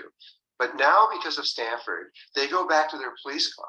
They sit in their car with their heart rate, they're all totally out of balance. And they have a little tiny machine in there that they put their finger on it. And they've been taught to breathe in a certain way that they've learned about from what they've learned about the heart. And within about 1 minute, a green light will go on and shows that they have now come back into coherence. That last event has no effect on them at all now. Nothing. It's like it never happened. They're totally back into their body, and that's where Heart Math was going for a long time. Recently, a few months ago, they have chosen us, the School of Remembering, to join with us and to go begin to move in the spiritual consciousness levels. And we're very honored by that, really. And so we're beginning to work with them. Well, they have now shown us all their science about the human being. And when you're an ordinary human being, all human beings, without exception, if you're alive, you've got this, that every time your heart beats, there is this massive magnetic field that starts from there and goes out from there and begins to expand out to, right now they found approximately 7 to 8 feet around the body, and it's a toroidal field. It's rotating, turning, and coming in, but it's magnetic. But it was caused by an extreme, massive amount of electricity that was necessary to form that. Science cannot figure out how that's possible, but still, Heart Math has been able to show that it's a fact. They can measure it, they can use the measuring thing, they can see it all and see it's all true. Well, what they've now found is that when two human beings are close enough to touch, if their fingers can touch, even if they're stretched out and they can touch, that their magnetic fields begin to merge. And you literally begin to link at all kinds of levels, even if you don't know the person. You're standing in a bus. These fields start linking and start doing all this stuff. Well, with a little bit of consciousness, you can not just link it, you can bring your senses out onto the outer edge of it, and you can see and sense and feel 360 degrees, not just straight ahead. And this we're doing now. This is fact. And so now we know that there's forms of meditation you can do that using these magnetic fields, which are part of your Merkaba, they're connected into it, that are just amazing. I mean, it's just, people just go crazy. I mean, when they find it out, because you can go sit in a restaurant and you see someone, and if you want them to connect with you, you can connect with them, and they're going to come over and connect with you almost every single time, because something just pulls them over, and it begins another form of communication that we never knew existed. And this is another one of the levels of science that we're working with, which is, it is beautiful and demonstratable and amazing. But now HeartMath has discovered that that's a biomagnetic field, but the geomagnetic field of the earth, the whole thing, this huge thing, you don't have to go up there to connect to it. It's passing through you when you're in your body. And they have proven scientifically now that your biomagnetic field links with the geomagnetic field. And they can show that every last person on Earth right now is linked to the geomagnetic field. And we are all linked together as one. Mm-hmm. You just don't know it. And it just takes a little bit of consciousness, and you can begin to communicate on levels with the whole earth or with people anywhere that we never knew was possible. And this is real. And the Birkeland currents go beyond it. But so we're studying both of these things right now. But the applications really are telepathy, or what, time travel, or all-knowing. I mean, what are we having access to? Know these things yet. We don't know. We are doing the research to find out how big this is and what we can do. But we know that we can connect into the Earth's geomagnetic field, and you can feel everybody connected to you. It is scientific fact. And so it's just a matter of us learning how to tune to this and connect to everybody. If everybody connects to everybody, what does that mean? Are we still going to be able to fight each other if we're feeling each other's hearts? We may be looking at the end of this kind of our world that is so crazy and just built on ego. But you can't get there.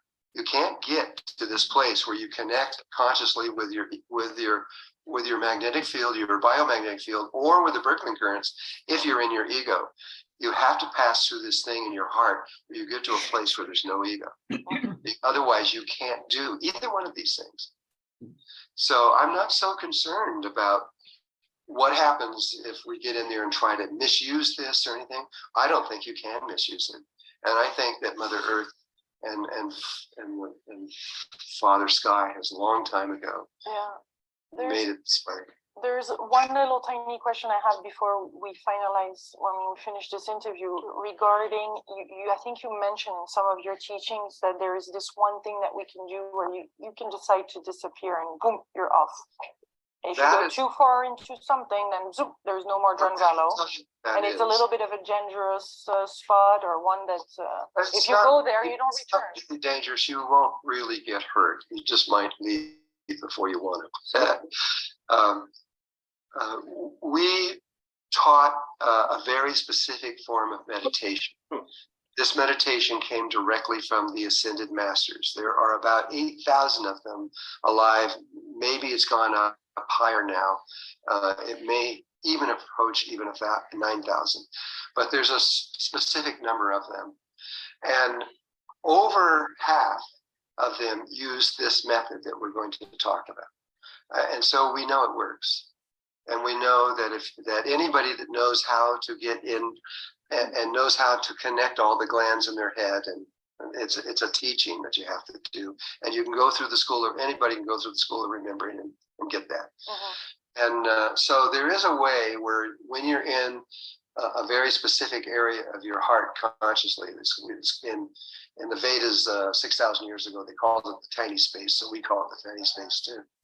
And when you're in that spot, you can make a link directly to the heart chakra, and from there you'll find that there is another heart on this side of your body, but it is fourth dimensional, not third dimensional. And that's talked about in Hinduism, like Ramana Maharshi, for example, thousands of years ago also. So it's not, or hundreds of years ago. It is just another way of perceiving. And so from there, you can go over there, and when you do, you can make these 290-degree turns, and when you do, it connects you to the center of the galaxy, at which point the galaxy will bring you and your body into the next level of existence and place you perfectly there. And it's worked for thousands of people, and it'll work for anyone that wants to do that. But what this new thing we're doing is we have been told that we can do this. Maybe not very many people will be able to do it, but we can do this. And so I've completed that body of work, and the School of Remembering is a totally finished thing. They don't need to know anything else, but we're now starting on something brand new. And Yeah, how is that going to be called? right now we're calling it beingness. The way to do is to be.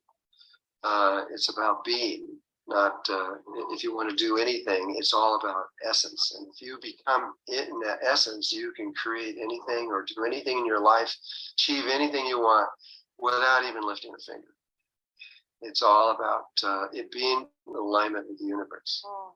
And so we may change the name of that. I don't know later, because we just, in the process of learning that, that's when we learned about the Berkman currents. And so awesome. I don't know. Well, thank you, Drunvalo, for taking the time and answering all my questions. I'm sure all the beautiful co-creators watching this video have tons of questions for you, and I'm sure, as usual, you'll know how to answer them or do your Google Hangouts or some more videos, etc. So thank you for taking the time to do this video. All right. Thank you, Lilu. Thank you. Until next time. Fighting bitter cold temperatures are putting refugees in danger. How will they endure the harsh winter months? So again, just some context here. This Drunvalo Melchizedek was in physics and ended up going to NASA and got intrigued with all of these, I'll say, esoteric things, in particular Egypt. And he traveled to Egypt a lot. That flower of life that we cited earlier on the geometric pattern is actually there in various temples. It's the Egyptians have it painted on the temple walls and the temple ceilings. And as they said, many other places around the world, they found this. And so he got intrigued with this and wrote these books. And that's where the first 4 little videos came from, was people trying to extract. The books are called The Flower of Life, Volume 1 and Volume 2, and you can get them on Amazon. And then that was up to, he published the books in '98, but he'd clearly been studying this for decades before it, and then has gone off in these other directions, as you saw. And, you know, to say it's controversial is to put it mildly, but he's trying to articulate something. He's very excited over it. And I don't think we're there yet as to what it is. I was interested in the Yoga Sutras of Patanjali are out there, and they've been out there for several thousand years. But there's also the Tantric Yoga Sutras, okay? And but most of these are in Western society. Most of these things are barred. They're viewed as too sexually graphic or whatever. And so it was interesting in how he talked about that to me. So anyway, his website is drunvalo.net, so you can go there and see what he's doing. And he cited a bunch of things along the way, and I'll put all the videos into the handout that comes out. Any comments out of anybody on any of this stuff? Has anyone had any reaction to what we just saw? Well, he did refer to Tibetan Buddhism. But the thing is that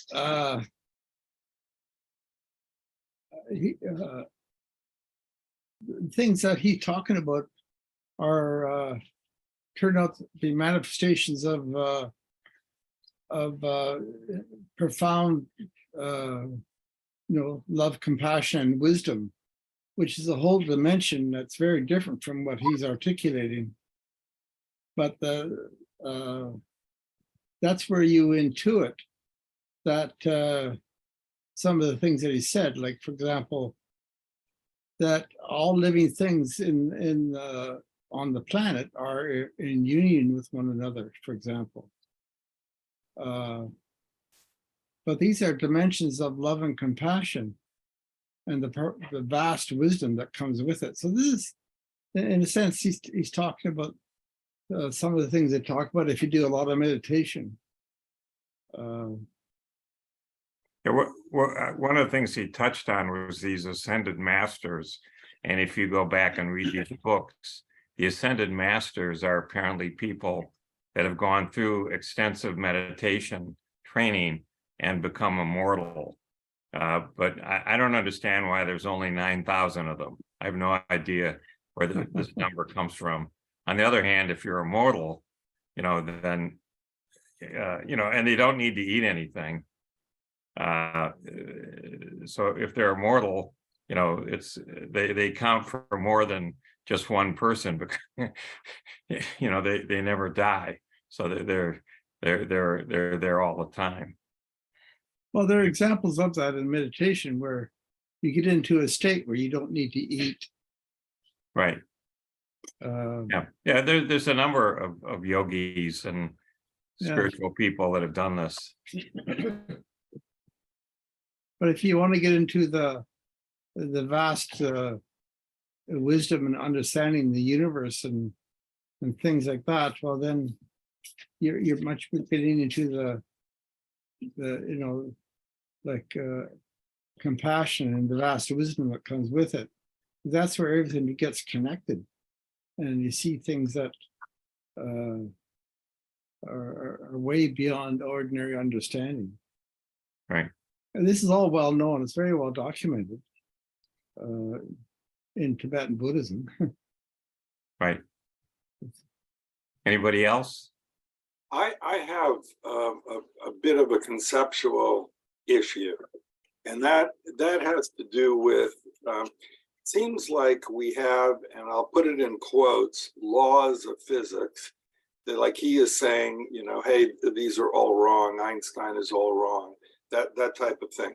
But on just a practical level, we have these various laws that at least appear to have some degree of validity.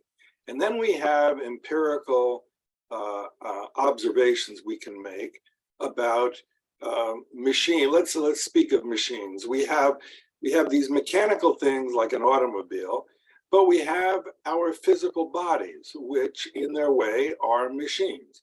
And so you feed them things that essentially provide energy and the ability to do what they do, and they will run until they are worn out and they're done. Here, when we're talking about immortality or the yogi's ability to not eat or drink for extended periods, that kind of makes me think that, well, if we had an enlightened automobile, it would run without gasoline or without any type of fuel. How does the machine of the body, because of an enlightened state, no longer need this mechanical reality of fuel? That's difficult for me. Then he says things like the sun is not a gas, it's a liquid. And now we have cameras that can show that. Well, if that's true, why doesn't everybody know it? Hey, we have this new discovery. Wow, the sun is a liquid. How is it possible that what he's saying is true, yet we don't know about it? Why? Yeah, so let me go through your points one at a time, Steve. They're good points. So basically, in the early 1890s, Tesla was, he's very much of an experimentalist as well as a theoretician. And he came across what I would just call additional terms for electromagnetic wave generation that we would call due to the ether, okay? And this is what caught his attention, and he went off to Colorado Springs and he did all kinds of experiments there, and no one knows what he did. People do know that Tesla had at least 700 patents that were issued. And if you go to the US Patent Office website today, you'll find only about 120. The rest of them have all been classified, pulled off by the government, okay? for whatever that's worth, okay? So there's probably some other issues with electromagnetism that I touched on with accounting for the ether, accounting for the ether that makes up space around us, that leads to these conditions that he's talking about. But he tends to jump on the sensationalism. No, I think just viewing this as an extension of what we already know is to me is perfectly okay. There's some ether phenomenon that lead to the things that he's talking about, okay? But you know, why sit there and sensationalize it by saying Einstein's wrong and you know everybody else is wrong, when that's probably not the case. There's probably something else going on there. The one thing that he touched on, where could you get this prana from? Well, the reality is that when you look at quantum mechanics, that there's basically an intrinsic energy level there that's always there, and it's called the 0 point energy. So it's not zero. There's a little bit of energy there, but it's in every piece of space that we have around us, okay? So if there's always some energy there, then it might be possible to build some sort of resonance where I could tap into this energy and resonate with it, and then I wouldn't need to eat anything. That what your body needs is things like sugars. Everything in your body gets converted to ATP, adenine triphosphate, that is the thing that drives all of the cells, all of the free energy that you get in every cell, is all the calories you burn come out of this. Well, if I can get it from this 0 point energy or from prana, well, then great. So then I don't need to eat, okay? That's what it could be. How do I do that? Beats me. I don't have a clue. Well, the answer is we're all hybrid machines, and so we'll either run on sugar or we'll run on prana. Something along those lines. That's true. That's run true. out of sugar, use prana. Yeah. No. Let's go ahead, Judith. This is Nancy. I'm sorry. So I'm terrible. No, that's okay. The thing I want to say first about why wouldn't we know about stuff? I could give an example in medicine that they make a new discovery and it takes 17 years before it even comes out to being a norm for what a society does. So when new things are discovered, one person does it, and as we saw with COVID, right, you can get multiple streams of what's happening and they all take on a life of their own. And it's really hard, I think, to move something to a different place until you get to a critical mass. And so a lot of this stuff that really, if there was somebody out there putting it all together, we would arrive at other conclusions. Second of all, things change once you have a new paradigm, right? And so we're believing in these laws based on what we've seen and been told. But when all of a sudden you have take the MRI, for example. I'm going to take it back to medicine, right? We could never tell what was going on because we didn't have the technology to be able to see or understand that. And then all of a sudden something's developed and it changes how everything happens in our understanding of what happened. So there's lots we still don't know. Yeah, absolutely. You raised a point on the MRI. I forgot to touch on this with Steve's question. This guy, Pierre Roubete, whatever, who was at Ohio State. So I looked this up, and he was actually head for 15 years, head of the MRI activity at Ohio State. And in 2002, he published this paper where he was going through all of this stuff about how the sun was actually a liquid. Okay. I mean, to me, it's not obvious that it's a liquid. Yeah, I listened to everything he said about watching this thing splash into the sun, but it still could be a gas or some, you know, crazy form of plasma that quote unquote behaves like a liquid, but it's still a plasma, it's still a gas, it's still, you know, something else.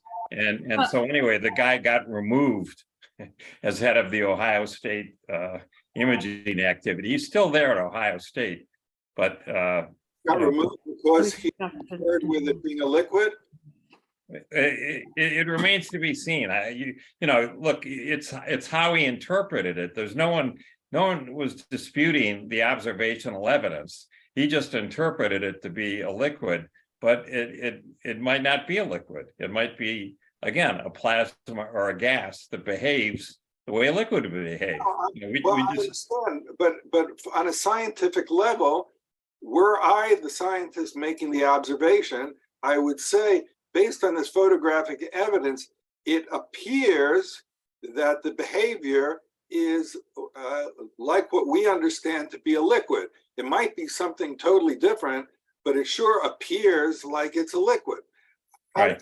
Someone dispute that, you know? You're not. I understand. I'm just telling you, I went back and looked at what he was talking about because I was curious, and you can look at it too and judge for yourself, okay? I'm just saying this particular guy tends to go for sensationalism in my experience. He tends to take these statements and go way, let's hit way over on the far side of whatever the hell it is, to make a point to grab people's attention, which may or may not be the right thing to do. So there's a thing that I've been listening to about the fourth stage of water, or easy water. I don't know if you guys have heard any of that, but yeah. So we have water, you know, water as our ice, steam, water, but there's also a fourth stage that's actually in our body that's kind of in between water and it's like a solidified between liquid and solid, no? Yeah, it's like more like a gel kind of thing, right? Yeah. And they can't. So I mean, there's so much stuff I think that we're clueless about. Water, when you look at the phase diagram, when you look at pressure and temperature and what you can do there, there's actually like 20 different types of water. Okay. And, you know, it just shows you something as simple as water that we've studied for hundreds of years, how little we know about water. Right. You know, this fourth state of water, there's a guy at University of Washington in Seattle who has a whole research activity in this. And, you know, you can go look at what he has to say, but it really makes you wonder what we know. Yeah. Well, the Eskimos have, I understand, scores of words for snow, you know. Right. All the variations that we don't even notice. Right. Yeah, it probably really matters too. Yeah. For them, it's probably a big deal, and we don't even think about it. Right. I just find, you know, in much the same way as like talking about our bodies being potentially, you know, hybrid machines. One of the things about you know, laws of physics that I have a problem with in terms of just like throwing Einstein, you know, out the window kind of thing, is that there are so many things that we observe that, and our observations either might be false or our conclusions might be false. All that is clearly, you know, a possibility. But when you talk about like the speed of light and physical distances, you have things that you can observe like Doppler's effect and various types of things that that manifest themselves when you talk about speed and distance and these various the variables. You know, having that coexist with, okay, we have an ability to instantly traverse to all points of the universe. It's an attractive concept to me. I just don't understand how that coexists with our observations. Unless we haven't observed it. That's what he's starting to say, is that what Ron Cowan observed. Remember, he did this double slit experiment, and in the double slit with an electron with one slit, it was a particle. It went through like a particle. When we had two slits, the electron was scanning.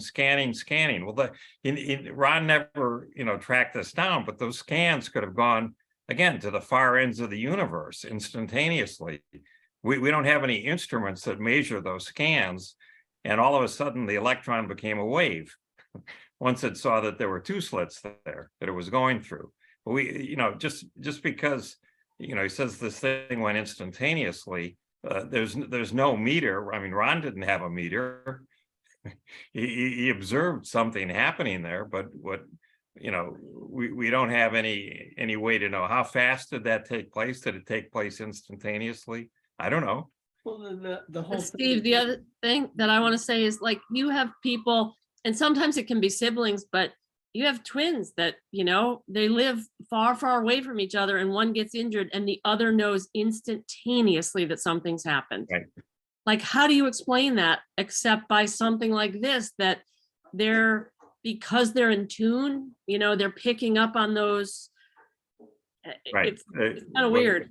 Yeah. No, but just at the speed of light, they could telepathically, communicate, and it would be virtually instantaneous, because the distances on one place on Earth to another is so small compared to the speed of light that that doesn't say anything to me. That just tells me that there are means of communications other than what we commonly deal with. Bruce has been talking about that many times, so that there's no end of things that we don't grasp.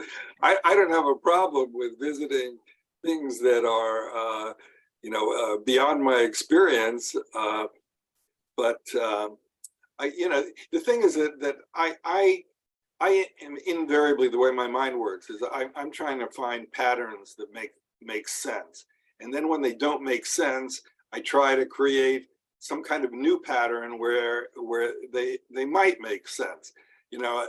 So the thing that when I hear these various stories about different ways that things, quote, are, my interpretation of that is just that hey, there are no end of possible manifestations of how anything or everything is. And these are just different manifestations, and I'm generally clueless about other than the one manifestation that I'm used to. That doesn't mean they're not there. Right. So Yeah.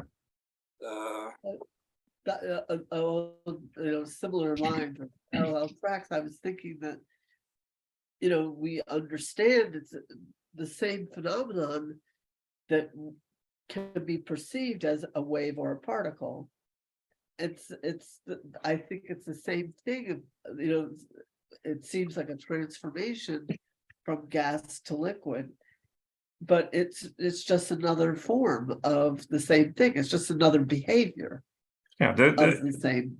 The thing that Ron Cowan observed for like the electron was it isn't a particle. It's really a lot of energy that's caught between these vibrating strings that are resonating like crazy. And that's, but as far as you're concerned, it behaves like something that's solid, but it's much more liquid. It's Right. just a ball of energy. Right, exactly. I'm not sure why does it matter, if the sun is a gas or a liquid? Why is that of any great consequence? it's the philosophical thrust to try and go to what are the basic elements that make up everything. That's, so the notion in physics was atoms. Atoms does it, and then they discovered atoms doesn't do it. Well, maybe strings does it. Well, what are the strings? I mean, who knows what the strings are made up? Ron has all kinds of pictures of these strings. These strings are really crazy. I mean, you just studying these strings is going to take a lifetime to see which end is up, and then what will you have gained out of it? Okay, what in the world at the end of the day is going on? But again, it may be more of a phenomenon or a behavior than a thing. We tend to think of things as things, but thingness is, I think, a human construct that doesn't really. I think it's probably better to think of it as an ongoing evolution or a creation of this evolves into that, is a more useful thing, because that's what really happens. It's a happening. It's a yeah. Well, how about going to an entirely different place? All of these things are concurrently true, and things just morph, from one reality to a different reality, as necessity demands, or something along those lines.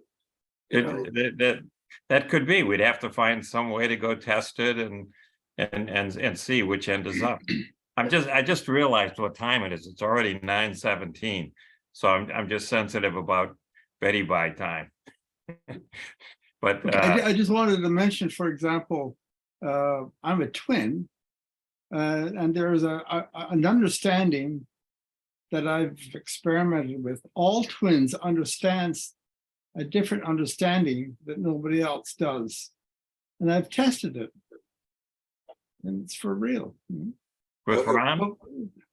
Well, with Ron, but more with other people, with other twins. Like there's a kind of a connection that's there that other people just don't have. And when you encounter another twin, you recognize it right away. So when Ron was failing in health and then he passed on, you sensed? Well, I communicated with him after he died, but that's not from being a twin. That's more from being telepathic. Yeah. I see what you mean with the different. Okay. Yeah. Bruce, just to understand what I think I heard you say. You're walking down the street and now you pass somebody and you can sense that that person is a twin, has a twin, just by their vibes, that kind of a thing? Well, my main experience is that when you start interacting with the person by chance, something else happens. It's not necessarily at a distance. You can sense that they're connected to someone else? Well, what happens is that you connect to them in a different way. It's like, it's sort of like being totally familiar. Like when you're in the womb with a twin, you're totally familiar with the other twin. So that kind of understanding develops and it becomes normal, but you only experience it with another twin. But how do you know that the person you meet has a twin of that person?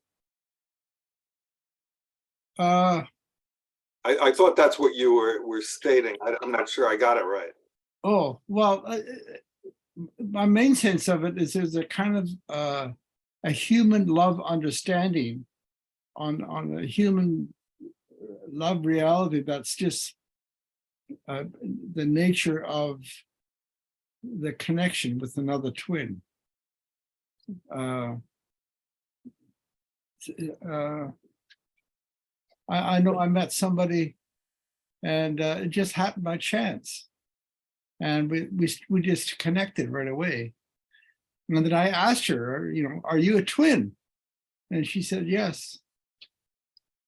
Something like, Developed a different way of communicating because you were so connected, right? There's a different level of communication by being so close and whatever, that if somebody else has developed that same sense of or ability to communicate, you're going to connect on that other level.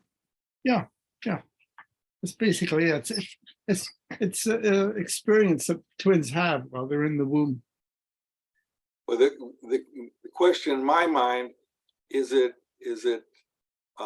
all about time in the womb, or is it also or alternately about genetics? That if you had divided cells of a test tube baby, and now that you had quote twins that grew up independently, would they still have a connection because of their identical genetics? Sometimes they do. Well, it could be, but the experience of it is that actually everyone has it, but there's usually some kind of fear to not go there. Whereas with twins, just they don't have any fear at all. It's my favorite way of describing it is that all twins know what intimacy is. You immediately know how to be intimate with another person. But it only happens with twins.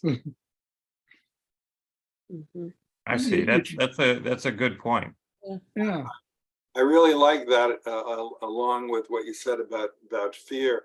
And in my own experience, I think that my single greatest impediment in all aspects of life has been fear. And whenever I overcome fear, I'm able to do things I never thought I could do. So. Yeah, sort of in that category. Steve, there's a thing that I believe Feynman or Einstein said, which was simply that the problem isn't with our theories, that the problem is we don't take the theories seriously enough. We're too scared to go look at the implications. So like when Einstein did his original work on general relativity, he came up with the universe expanding, or he came up with black holes. And he said, oh, this is crazy. and it never crossed his mind that people would build an experimental apparatus to try and find these things.